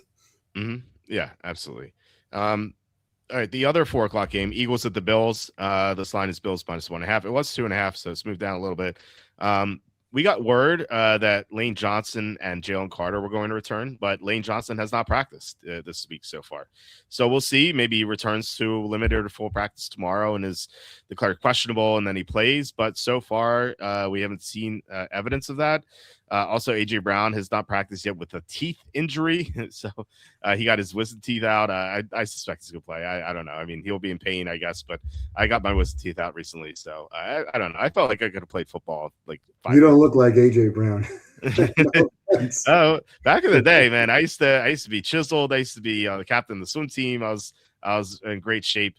But not these days. I can't even walk because I sprained my ankle walking to my car. I'm in rough shape here. Anyway, so the Eagles have won 2 in a row, which is nice until you consider whom they beat. They beat Kenny Pickett, and then last week they beat Josh Johnson in a game where Marcus Mariota looked like he could potentially upset Philly, and then Josh Johnson comes in and then craps the bed predictably. So. The Eagles, yeah, they won their 2 games recently, but they've been like pretty sketchy here, and this is obviously a big step up in class against the Bills. And the Bills are obviously one of the better teams in the NFL. I actually talked to some people this week who are, they're casual bettors or / non-bettors, but yeah, they're like, oh, the Bills, this should be an easy win, right? They almost lost to the Browns. I'm like no, no, not at all. I think the Bills are the better team here. I don't trust Philly. Now, if Lane Johnson, if you tell me Lane Johnson's completely healthy, then I'm like, okay, I can maybe see the Eagles pulling out an upset here. But I don't trust Lane Johnson to be healthy even if he plays. But it doesn't sound like he's going to play now. So yeah, I'm inclined to take Buffalo. Just watch out for the injuries. Both tight ends, which they love to use, have not practiced yet. So, but if one of them plays, I think it's fine. So yeah, Bills for me, not a big play, but what do you think here? Well, even if Lane Johnson's back, can't you see him playing limited in the game? Even if Yeah, he's yeah, absolutely. playing Yeah, in the game, he's probably going to be limited in the game. Same for Jalen Carter. I can't yeah, imagine they come back and they're playing a full game. yeah, Bottom line here is we know the matchup here. We know Buffalo's bad against the run. They're one of the worst teams against the run. If not for the Giants, they'd probably be the worst team against the run. hmm Exactly what Philly wants to do is line up and run the football. But Buffalo's the better team, and Buffalo's at home. So how on earth is this line one or pick them in circle? That doesn't make any sense to me. I make this line 3. If you told me the line were 3 and I'm getting 3 points with the Eagles, I would lean to the Eagles plus 3. I wouldn't bet it. I probably wouldn't lay 3 with the Bills. But at pick 'em, unless that line is pick 'em because Allen is hurt, and maybe he is hurt, but to me he's fine, and there's still a chance that they can win the division. Now, here's the problem: if the Jets win, sorry, if the Patriots beat the Jets at 1 o'clock and the division's over, do they really care now about winning this game? If he's, when I say care about winning the game, if he's 70%, do they say, you know what, we're not gaining much by playing Allen? We might as well rest him until he's 100%. There's no reason to play Allen in a situation where we're playing for the 5, 6, or 7 seed. right. No reason at all. I don't think they'll fear Jacksonville. I don't think they fear New England. If they end up in that 2-7 matchup, they might like that. New England wouldn't like that, but they might like that. Obviously, they're not going to fear going into Pittsburgh if Pittsburgh is the divisional winner. But if he's not 100%, he might not play. So that might be why this line dropped, understanding that, hey, if there's no division now on the line, why play him? So very hard for me to take Buffalo now as a contest pick. Now, what I would do in this game is if he is playing and I'm watching the game and I see that the game is a good solid game, halftime, it's 13-10, whatever at halftime, and I know he's playing and I see he's fine and he's moving around and he's running, because we want Allen when he's running. We want Allen when he's making plays. They've been great this year against good teams. They're still my pick to win the Super Bowl. Again, because I don't think they have that much competition in the AFC. And Jaguars. I do believe, I know you have the Rams potentially ahead of them. Yeah. But at this point, I don't even think the Rams are going to get there. But that's besides the point. So if he's not 100%, I don't think there's a chance he may not play. Okay. So I wouldn't want to take the team if all of a sudden I find out, you know what, division's lost, let's rest him. It's a good point. Yeah, great point. Yeah, so yeah, I agree. Like, you can't take the Bills not knowing about his status, and I'd be shocked if Patriots lost to the Jets. The saying is any given Sunday. Well, I don't know about excluding Brady Cook games, maybe. So yeah, you talked me out of this one. So I'm not gonna play. I actually wrote this game down. All things being equal, I like the Bills. Oh, you do? Okay. If there's a chance that he's not going to play, can't take it. Okay. So that, I think that's really the question tomorrow, is watching to see if there's any reports that, because I'm wondering, like, why did this line drop to a pick'em? It's actually back up to -2. Circa has it back to -2, and Westgate has it -1. But the contest line is pick'em, unless I wrote that wrong. Let me see the pick'em. Yeah. So we probably got a flash in the pan yesterday morning, or this morning, when this line was pick'em, or yesterday when the lines came out that it was pick'em, and now it's 2. Because this line, I mean, it doesn't belong at pick'em. Pick'em's a wrong number. Yes, I agree. Yeah, but there's a comment: isn't this a ladder Barkley game? I have not been laddering Barkley this year because he has been sitting late in the games that they've been up. You've seen some Tank Bigsby in the game late, and Barkley's really just become hit or miss. Like, he's not getting that 5-6 yards a pop. He's either breaking a 45-yard run or not, and he hasn't really been doing it. I think once this year he did that. So I have not been playing him on the ladder. I haven't been playing him at all on any props all year. Yeah, it's the ladder Bigsby game, if anything. I'm kidding. No, don't if Josh Allen cared and they were behind, it's a Josh Allen ladder game, right? That's where we've been killing it this year with guys like Allen and May and Trevor Lawrence and Herbert, guys who are running in that situation. So Weston Pick'em and Circa Westgate lines released first. Yeah, for once, the Circa released the lines. But what do you think about Allen's health? Because Is there a chance that he's not going to play in this game? If you ask me to make a pick, yeah, Buffalo. He's going to play. Buffalo is going to win the game, and that's that. Mm-hmm. But Yeah. if they don't have the division and he's not 100%, is there a chance that he sits? Yeah, he's been limited twice with a foot injury. It doesn't really tell us much, but you're right. Like if this game means nothing, why even play him? Why just You can't play the guys like Allen if they're hurt. They have nothing to gain by winning this game. What's their record right now? Hold on 1 second. Look at their record. They're what, They have 11 wins. They're 11-4. Houston has 10. Houston's a game behind them, but Houston has a game in hand because Houston beat them. Houston beat them, yeah. But and the Chargers they don't care. 11 wins also. They don't care what the seed is between 5 and 7. No. Right now, the way it stands at this moment, they're in the 6th spot. They're behind the Chargers. Yeah. Although I'm sure they would love to be the 5 seed and play at Pittsburgh again. Actually, I was listening to a random podcast, as I usually do when I walk my dog or go pick up my son from daycare. I was like, I can't remember which one it was. Some guy was like, it would be a great round 1 matchup for the Steelers if they played Buffalo at home. I think that'd be a really good matchup. I'm like, did you not remember? Did you forget what happened 3 weeks ago? Come on. Seriously, they got to turn the show off. They just killed Pittsburgh. Yeah. It's like you have that bad short-term memory. You like that that girl from the 51st Dates or whatever it's called, that Sandler movie is. I don't know. I thought that was so ridiculous to say. Anyway, so we move on to the Sunday night game. Or real quick, so I assume that we're not going to put Bills in the card, right? If we get word tomorrow that, because I'm totally making up the fact that he might not play, right? I haven't seen that anywhere. I'm just thinking what I would do if he's not 100%. Why on earth would you play him? But that doesn't mean they wouldn't play him. That means I wouldn't play him. Right. Okay. What do I know? Right. Yeah. If the guy's not healthy and they have nothing to gain, he shouldn't play. It's a great point. Yeah. I wouldn't do it. Who got hurt last year?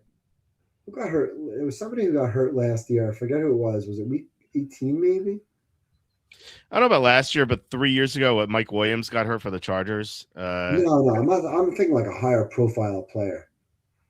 Week 18. There was somebody last year who I feel like got hurt in a meaningless situation. I'm trying to remember who it was. Yeah, I don't know. I don't remember last year. No, I'm the girl from the 51st Days. I don't know. I just nothing comes to mind. Maybe we'll remember later on in the show. But I don't know. If anyone in the chat has any idea, please let us know. Okay, let's get to the Sunday night game. The Bears are at the 49ers. The 49ers are -3 across the board. But in the contest, the circa it's 3.5. So we get the Bears plus 3.5 there. So that's at least something interesting, I guess. Now the Bears are, I believe they will not have a chance at the 1 seed if Seattle wins, right? But if Seattle loses, I think they'd have the chance at the 1 seed. They would still have a chance at the 1 seed because theoretically they could beat the Niners and the Niners could beat the Seahawks. Okay. Yeah. Okay. So, okay. Yeah. So the Bears are playing for something here. The Niners, obviously as well. The Niners coming off a short week, which I don't think impacts, good teams as much as bad teams. And Andy and I have gone over that a lot. But the Niners are, I would say, a good team, but their defense is atrocious. So, like, at least like for game planning for something like that, it could impact them here. I don't trust the Niners as favorites here, especially if it's 3.5, just because their defense is so bad. So like even if they get ahead, like a team like the Bears, like, they're not quarterbacked by Phillip Rivers. Now I don't trust Caleb Williams all that much, but he at least has more upside than Rivers. And we saw that in the comeback last week. They can at least like score the ball and get the game close and maybe get a backdoor cover or something. But I'm kind of like grasping at straws here. I don't really see much here. I'm not like super high on both teams because neither team can rush the quarterback. But Chicago's defensive rankings overall are better than San Francisco's. They have personnel in the secondary. It's just pretty good. Their linebackers are healthy again. Remember, like earlier in the year, they were missing like the top 3 corners, the top 3 linebackers, and the top safety. Like almost all those guys are back. So this team is getting better, as you said earlier in the show. I would take the plus 3.5 here. 3. I flip a coin, I guess. What do you think about this game? Yeah, I like the Bears. I thought this line should have been lower. The Bears are a slightly better team than the Niners right now, and that's because the Niners defense is just so bad. We watched Rivers just walk up the field a couple of times. It's pretty pathetic. The lack of pressure is a disaster. They won't touch Caleb Williams in this game. There's one good thing Caleb has done all year, and that's escape pressure. If the Niners are able to get pressure, he'll escape it. So I don't think they'll touch him. Now, the Bears are one of those teams, obviously, that their record isn't. They're not deserving of their record, but they're better than what they're overrated because of their record. But they're better than what we are giving them credit for. They've made plays when they needed to make plays. Caleb has done a great job in some of those final drives. And so, well, you said Bo Nix. Say the same thing about Bo Nix, except my eyes tell me that the Bears are a better football team. Their defense is getting better. Their offense is playing better. I like the coaching staff a lot better. I like the offensive line. I like the run game.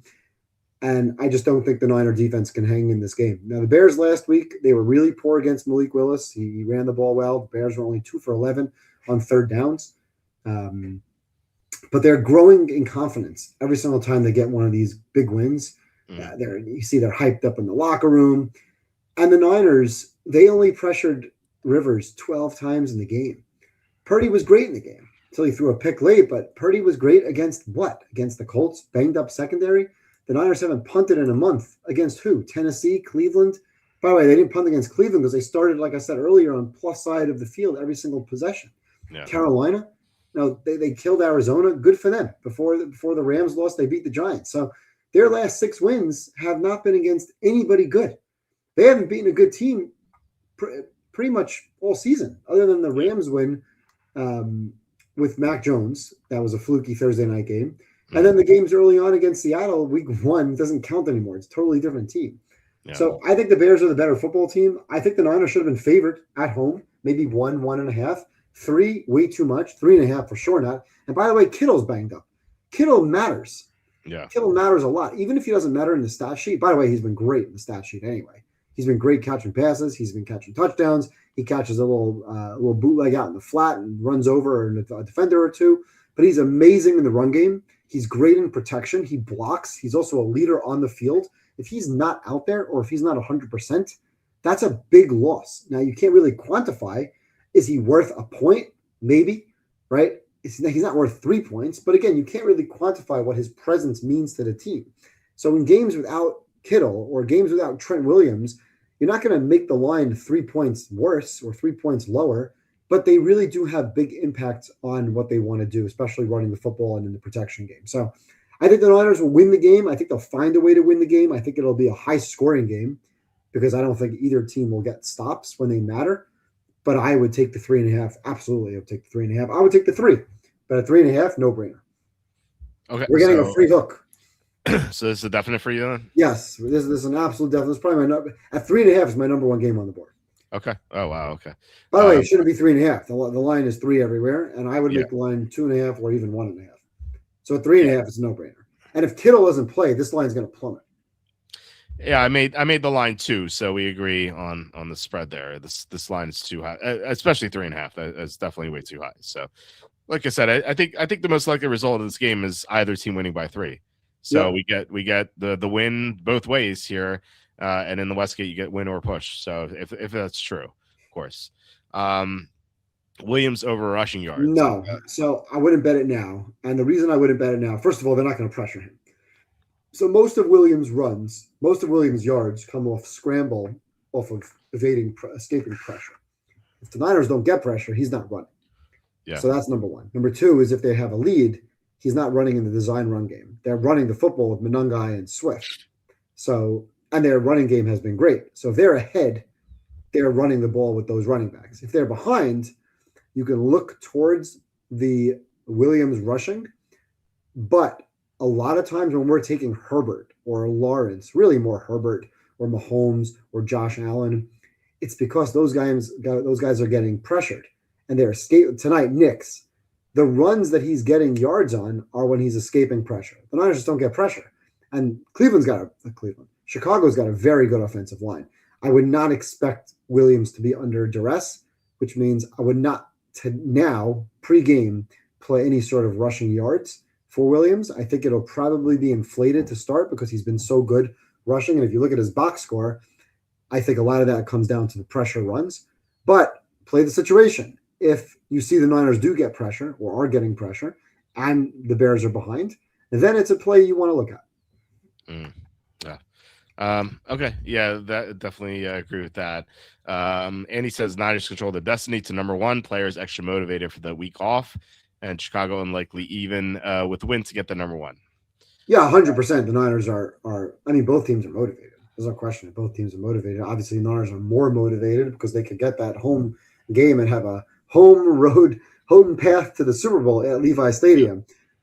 And they are favored this week. And by the way, they're favored on the look ahead next week against Seattle, which my power ratings would probably not have them favored. But I don't dispute the fact that they'd be favored in a home game against Darnold, which may be the Sunday night football game, unless NFL decides to put the Panthers Bucks as the Sunday night football game. Oh, God help us. A preview to the wonderful playoffs we're going to have with some of these really bad teams. But yeah, no, the Niners obviously very motivated. The problem with the Niners is that the defense is really bad. Their defense is not going to touch Caleb Williams, and their defense, while they're good in run defense, they've actually been great defending. Taylor did nothing last week on the ground, but again, they loaded the box. So they knew they could load the box. This week, they're not going to be able to load the box as much, given that Williams can actually throw the ball 20 yards downfield, whereas Rivers can't. So I would think that there's more running lanes this week. I think this line should be under 3. So we're getting great value at 3, even better value at 3.5. Yeah, and the Bears run blocks so well too, so they have that going for them. The Colts did as well, but the Colts have suffered some offensive line injuries. Bears' offensive line is really good, and they'll be able to open up some big holes in this game. All right, one more thing on the game though. Yeah, Niners, like John Harbaugh and the Ravens, blow a lot of big leads. That's So certainly true. if they have a 10-point lead, I love the Bears. If they have a 14-point lead, I love the Bears again. And that's not at 3 or 3.5. That's at 7.5. Right? You're going to get major value if the Bears are behind. Major value betting the Bears. Not only Caleb Williams rushing, but Bears team total over. Bears to come back. Maybe Bears money line late if you're getting value on the money line. Bears spread and overs. Over. Similar to last week. I don't think either team can really stop the other. Now, that also assumes Kittle. If Kittle's not in the game, I don't think the Niners are going to win if Kittle doesn't play. Yeah. I would be surprised if Kittle plays at this point. You'd be surprised if he plays? I'd be surprised if Kittle plays. Yeah. Oh, I don't think I'd be surprised if he plays. He's got a low ankle sprain. I think he will play. Okay. I would be surprised if he does not play. I saw that he has not practiced yet this week. Maybe that's fine. He's done that multiple times where he doesn't practice with dinged up injuries. Okay. And he won't practice, and he'll gear up and he'll give it a go. The problem is, like Lane Johnson, you might see Kittle 20%, 30% of the time. Right. Okay. So in a sense, he will not see Kittle. But we might see his body on the field, just not his full potential. Yeah, it's huge loss. Kittle doesn't play; it's a huge loss. Yeah, DMP twice as I thought I saw. So we'll see. We'll know probably tomorrow if he's doubtful or questionable. I say this is someone who's had my own ankle sprain, and it's been 6 weeks, and it still hurts a little bit. Actually, today is like the first day it feels good for a while. I could confidently compare myself to George Kittle here. So I was going to say, you look a lot more like George Kittle than you do AJ Brown. Yeah, look, the only thing I need to do is grow out my hair, and then we're back to the same. That's the only thing. Yeah, seriously, that's it. That's Kittle's a beast. He's awesome. Oh, I love Kittle. Such a great player. He's incredible. Yeah. Okay. We have the Monday night game here. Rams at the Falcons. This line is Rams -8. Interesting that it's a point higher than what Seattle was at Atlanta. So Atlanta's played well recently. But again, I'll stress, like, it's kind of like the Eagles. Who have they played? They played Tampa. They won at Tampa, which is, looked okay at the time, but then, we kind of consider the Tampa's not good anymore. And they also beat Arizona in a game where they trailed Arizona until Arizona lost half the defense. So kind of have to be skeptical here, because the last time we saw Atlanta play a tough team, they lost 37-6 against Seattle. And I know that there was some like mitigating circumstances there, like the kickoff return to start the third quarter. Bijan fumbled in the red zone. So, it really wasn't 37-6, but still, like, they weren't really competitive against Seattle in the second half. And you have this Rams team that's going to be pissed off coming off that blown lead. And by the way, they really, I don't know if we talked about last week, but I was a little shocked that they didn't go for two when they went up 29-14. They just kicked the extra point to go to 30-14. I thought going for two was the obvious play to go to make a three possession game. But whatever. I mean, they still blew the game, and I think great teams will find a way to come off losses like that and win here. And I just think that there's way too big of a talent discrepancy in this game. So you have a motivated team that is by far the better team against a team that is really not that good. So I would take the Rams at -8. What do you think? I think the only thing you left out is they have a major advantage at coach. Oh yeah, so you have the motivation, you have the edge coaching, you have the matchup edge, you have the spot edge. Puka was unstoppable last week. I don't see how Atlanta could stop him. If they get any sort of pressure on Kirk Cousins, he's going to throw a bunch of ducks. He'll throw a bunch of picks. They were very good last week, Atlanta, in the red zone. I don't anticipate that to happen again. 3 for 3. They also held Arizona 0 for 2. The only problem the Rams have had all year is their short yardage, 3rd and 4th down. That's been their biggest weakness. They've been bad, not average. They've been well below average on 3rd and short, 3rd and 1, 3rd and 2. If I'm the Rams or if I'm the Niners and I'm watching a Niners-Rams game, I'm much more nervous when it's 3rd and 6 than when it's 3rd and 2. When it's 3rd and 2, run the ball up the middle with Kyren Williams. He's getting a yard. I'm confident Niners getting that stop. I'm confident a lot of teams getting that stop. But when it's 3rd and 6, how are you stopping Puka? That guy is unbelievable. The way they're playing right now, that chemistry, that connection, even without Devontae playing in this game, and it looks like they're going to shut him down for the last 2 games, I think the Rams come out on fire. I think they come out hot. I'm looking to ride the Rams now this week at least. Who they play next week? They play Arizona next week. Yeah. If it matters, I would love them next week as well. Unfortunately for the Rams, losing that game last week, they're probably not getting that 1 seed. It's probably going to go to the winner of the Niners-Seahawks game next week, assuming Seattle wins. Or if the Niners lose this game, then it's going to be the Bears, Niners, or Seahawks, or Bears or Seahawks. So I think the Rams have the outside looking in. They're going to probably be the 5 seed. They're going to go back to play Carolina or Tampa as a revenge spot from the Carolina game that they lost, and they'll kill them. That game will be a 9.5 point spread or a 7.5 point spread. They'll win by 14 to 21 points. I think this week they win again by 14, maybe not by 21, but give me a good 10 to 14 point win here, 34-20, somewhere in that ballpark. So I like the Rams -8.5. Anything under 9.5 or less, I knew I was going to be on the Rams this week, so give me the Rams. Okay. Is this a definite for us? Or maybe. So I highlighted, for me, the 4 games that I liked when I looked at the schedule and I looked at the card were Jacksonville, New England, Chicago, Rams. Those 4 games to me were better than the other picks. I like Buffalo, but like I said, Buffalo, I'm somewhat skeptical of Allen. I was really more skeptical that the line dropped to pick them. So to me, when I saw the line drop as a contest pick, as a contest line, I'm thinking the only reason that could have dropped is Allen. Mm-hmm. For that game to be a pick 'em makes no sense because they are the better team. But now that it's back to 2.5, it just makes more sense that it's in that range. Miami and Carolina, I thought the lines were too big. Those are 2 dogs that I liked because the lines were too big. I thought Miami is somewhat of a live dog. Carolina is not as much of a live dog, but just weird things have happened with Carolina. Maybe I lay off Carolina because either they've won the game or they've gotten blown out.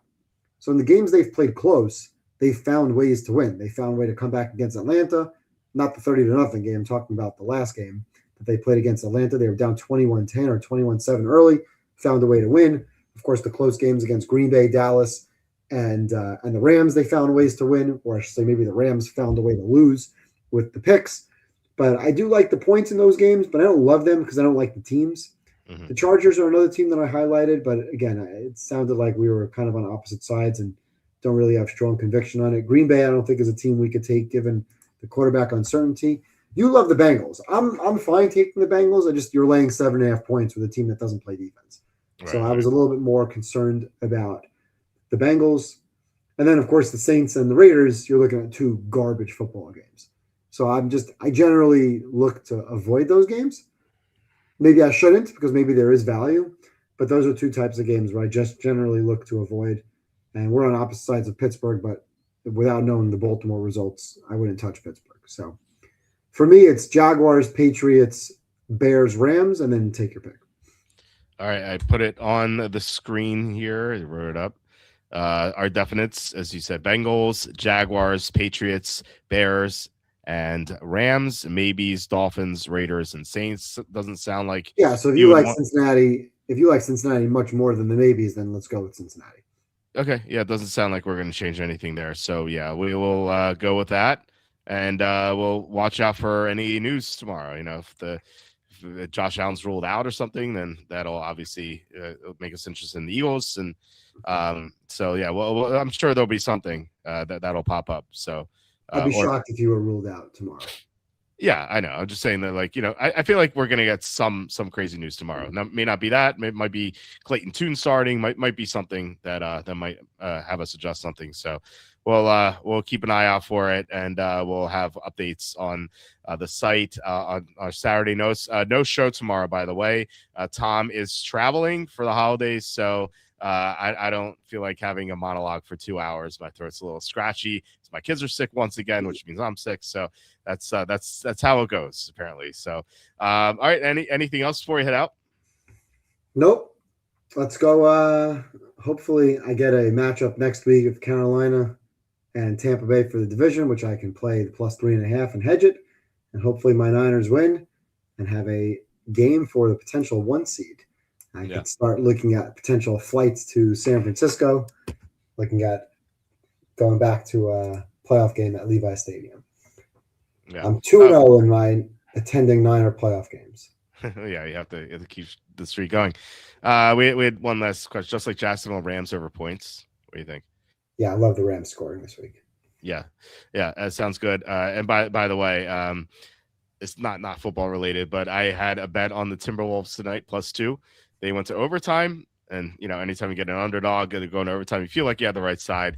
And Minnesota had like a 7-point lead in overtime, and Jokic just has gone insane. I don't know if you've seen what he's been doing. Wow. See, this is let's throw this out now, because this is a good let me put this on the screen here for those of you who haven't seen what he's done tonight. Just ripping my heart out with this Minnesota bet. Jokic, 54 points, 16 rebounds, 15 assists. That's insane. Let me explain to you how ladders work and how if we were watching this game live and I wasn't, because I'm upstairs in my office now. This is how we bet live. Late in the game in the fourth quarters or late third quarter, you see a player who's going off like that.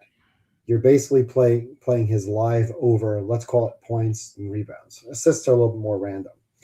So you're playing his over points. So let's say his point total for the game was 28. He was a nice clean 28. Right? Yeah. How does the algorithm work for live betting? That's 7 per quarter. The algorithm doesn't care what quarter it is. They only care that there's 4 quarters in a game, and the line is now 7 or 7.5 to start the fourth quarter. As time is running down, his point total is running down. Mm-hmm. In the last 5, 6, 8 minutes of a game, that's close, and he's the focal point, and he's got 50. Yeah. Look at that. About to be 50-55 right now. Right. So he's got the ball every single possession, right? Either he's assisting or scoring on every single possession. So you bet his point total over. And then let's say for argument's sake, because it doesn't even go that high, earlier in the game, there's a ladder, 40 plus, 45 plus, 50 plus. You can play those getting odds. Now, as you get towards those lines, they're not going to give you a menu for 60 or 70. It just doesn't exist. Right. So, but his point total will continue going up, and it will be whatever that line is set to be. So in the last 4 minutes of the game, or 3 minutes of a quarter of the game, his point total is going to be 2.5, because 2.5 means his point total is 5 for a half a quarter and close to 10 for a full quarter. It does not adjust because he's got 50 points. His line is set pregame by the algorithm of whatever the line was pregame and how much time is remaining. So you can take the over, let's say 2.5 or 3.5 more points. And when he scores, you know what you do? You bet it again. Rebounds. Let's say his rebound total for the game was 12. That's 3 per quarter. So in the last 4 minutes, his line is going to be 1.5 rebounds or 0.5 rebounds. They'll adjust the odds, of course, because you can't make the line 0 or 1. So you'll bet over 1.5 more rebounds. He'll get a rebound. You'll bet it again. You'll bet it again. You'll bet it again. Every time he gets a rebound, it's like a craps table. You press, you press, you press, you keep pressing. I'm looking here. Anthony Edwards has 5 threes. You can do the same thing with 3-pointers. You could do the same thing with Anthony Edwards points. He's got 44 points in the game. I saw you have +2, and you just lost by 4. So not good. Rudy Gobert rebounds. You could take Rudy Gobert rebounds live. Jokic rebounds live. Who's making threes? Jamal Murray's got 9 threes in this game. So his 3-point prop, I'm guessing, I didn't look at this, was probably 3.5 threes, maybe 4.5 threes for a game. You know what that is divided by 4? 1. So in the fourth quarter, his line was a half a 3. So you know what you do? You bet over a 3. And every time he makes a 3, you press. You press. And as the game is going down the last 6 minutes, last 3 minutes, you're going to get odds on those. And you can ladder the 2+ more or 3+ more, whatever it is, right? If we're watching this game as an example, and then the game goes to overtime, you just got a free 5 minutes of extra action. I see there were 50 points in overtime. Yeah. I don't know if that's was this double? No, it wasn't double. No, I know. It was Minnesota, like I said. In overtime. Yeah. If we're watching this game, a $50 to $100 live better just made at least $5,000 live betting this game. Wow. That's crazy. A $50 better. Because you would have so many bets. You would just every single possession, literally every possession, it's $50 to $100 a possession. It's like a hot craps table. Press, press, press, press, throw in a chip, throw in the chips. Every single time you score, every single time there's a rebound, press it, press it, press it, continuously pressing it. Now you can't even do the odds because the lines are so high, but that's how you take advantage of these games. And on Christmas, shame on me for not paying attention more today, these players actually care because they're on a national spotlight. I saw Barkley was pissed off that the NFL stole the spotlight today, even with the bad games that were on. But you can't do this in the regular season NBA because most of the time players don't give a damn. Yeah. But in some of the playoff games, or even in the NBA Cup where the players cared, or in a Christmas game like this, or sometimes you get like an ABC Saturday night game, or sometimes you get like a Thursday night TNT, or not anymore, but you know, whenever they call a quote unquote big game, where you get a line like this, man, oh man, if we're live betting this on live player props late, I'm telling you, you're not just taking one bet. Oh, you like Jokic points? We win. Great. You're literally betting Jokic points or rebounds every single possession. Every 20 to 30 seconds, you're firing away $50 to $100. So literally, you're winning $50 to $100 every 20 seconds. You talk about, I'm going to bet 2 units on the Bears, or I'm going to bet 3 units on the Bears. Right. This is how I win 60 units in a game because I'm firing away live. And in NFL, I'm hitting it with the odds. In the NBA, you're just hitting it straight, possession after possession. You're literally making your unit every single possession. When you got 50 points in the fourth quarter, and Jokic has 56, and Jamal Murray's got 35, and he's got 16 rebounds, and Anthony Edwards has 44 points, it's impossible not to win thousands of dollars as a $50 better live in that game. Yeah, it's crazy. It's insanity, this game. I felt great when Minnesota was up 7 in overtime. Like, they got this +2, +1.5. Well, that didn't work out too well. So should have bet the over. Yeah, well, I mean, we're doing the show live. I wasn't really thinking. I don't know what else. Yeah, I mean, I don't know. I did see that Denver at I think with like 6 minutes left, Denver was up by 13 or 14 points. So this is not a close game. Minnesota had a great comeback, and then this went to overtime, and then Minnesota just fell apart in the second half of overtime. It's just kind of crazy to say. But yeah, I'm looking forward to live betting basketball after football is done. So it's got to be big games. It's got to be games where you see the players who care. Right. If players don't care and they're not playing at the end of the game, it's nothing to bet. Yeah. Oh, yeah, makes sense. All right, guys, that is it for tonight's show. Please hit like, subscribe, comment below, share this video, visit the link in the description for the merch store, visit walterfootball.com for tons of free content. We're going to have the updates for Saturday morning for the Saturday notes. So any crazy injuries, we'll keep tabs on that.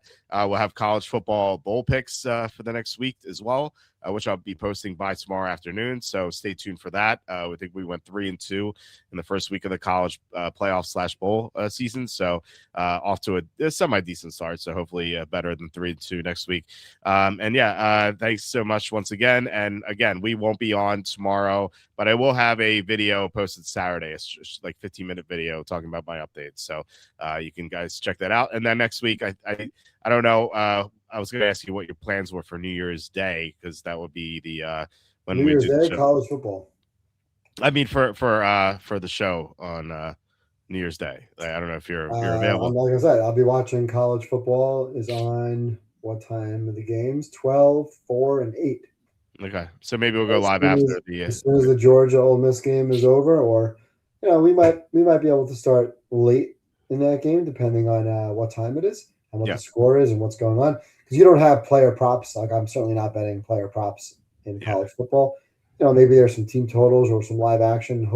My hope is that next week the games are good games. Just get to enjoy some good football. But yeah, I'll be around. I'm not going anywhere. Okay, there's football on. I'm just not. I'm not going out. No, yeah, same here, obviously. The only thing I'd be doing if I weren't watching football on that day, maybe I'd go skiing, but I don't want to go skiing when that game. January 1st. I'd rather watch 3 bowl games. Yeah, same here. Well, I don't like skiing anyway, so it's an easy choice for me. All right, guys. I hope you have a great night, and we'll be back on Tuesday. So I'll talk to you then, and enjoy the games. Good luck, and we'll talk to you later.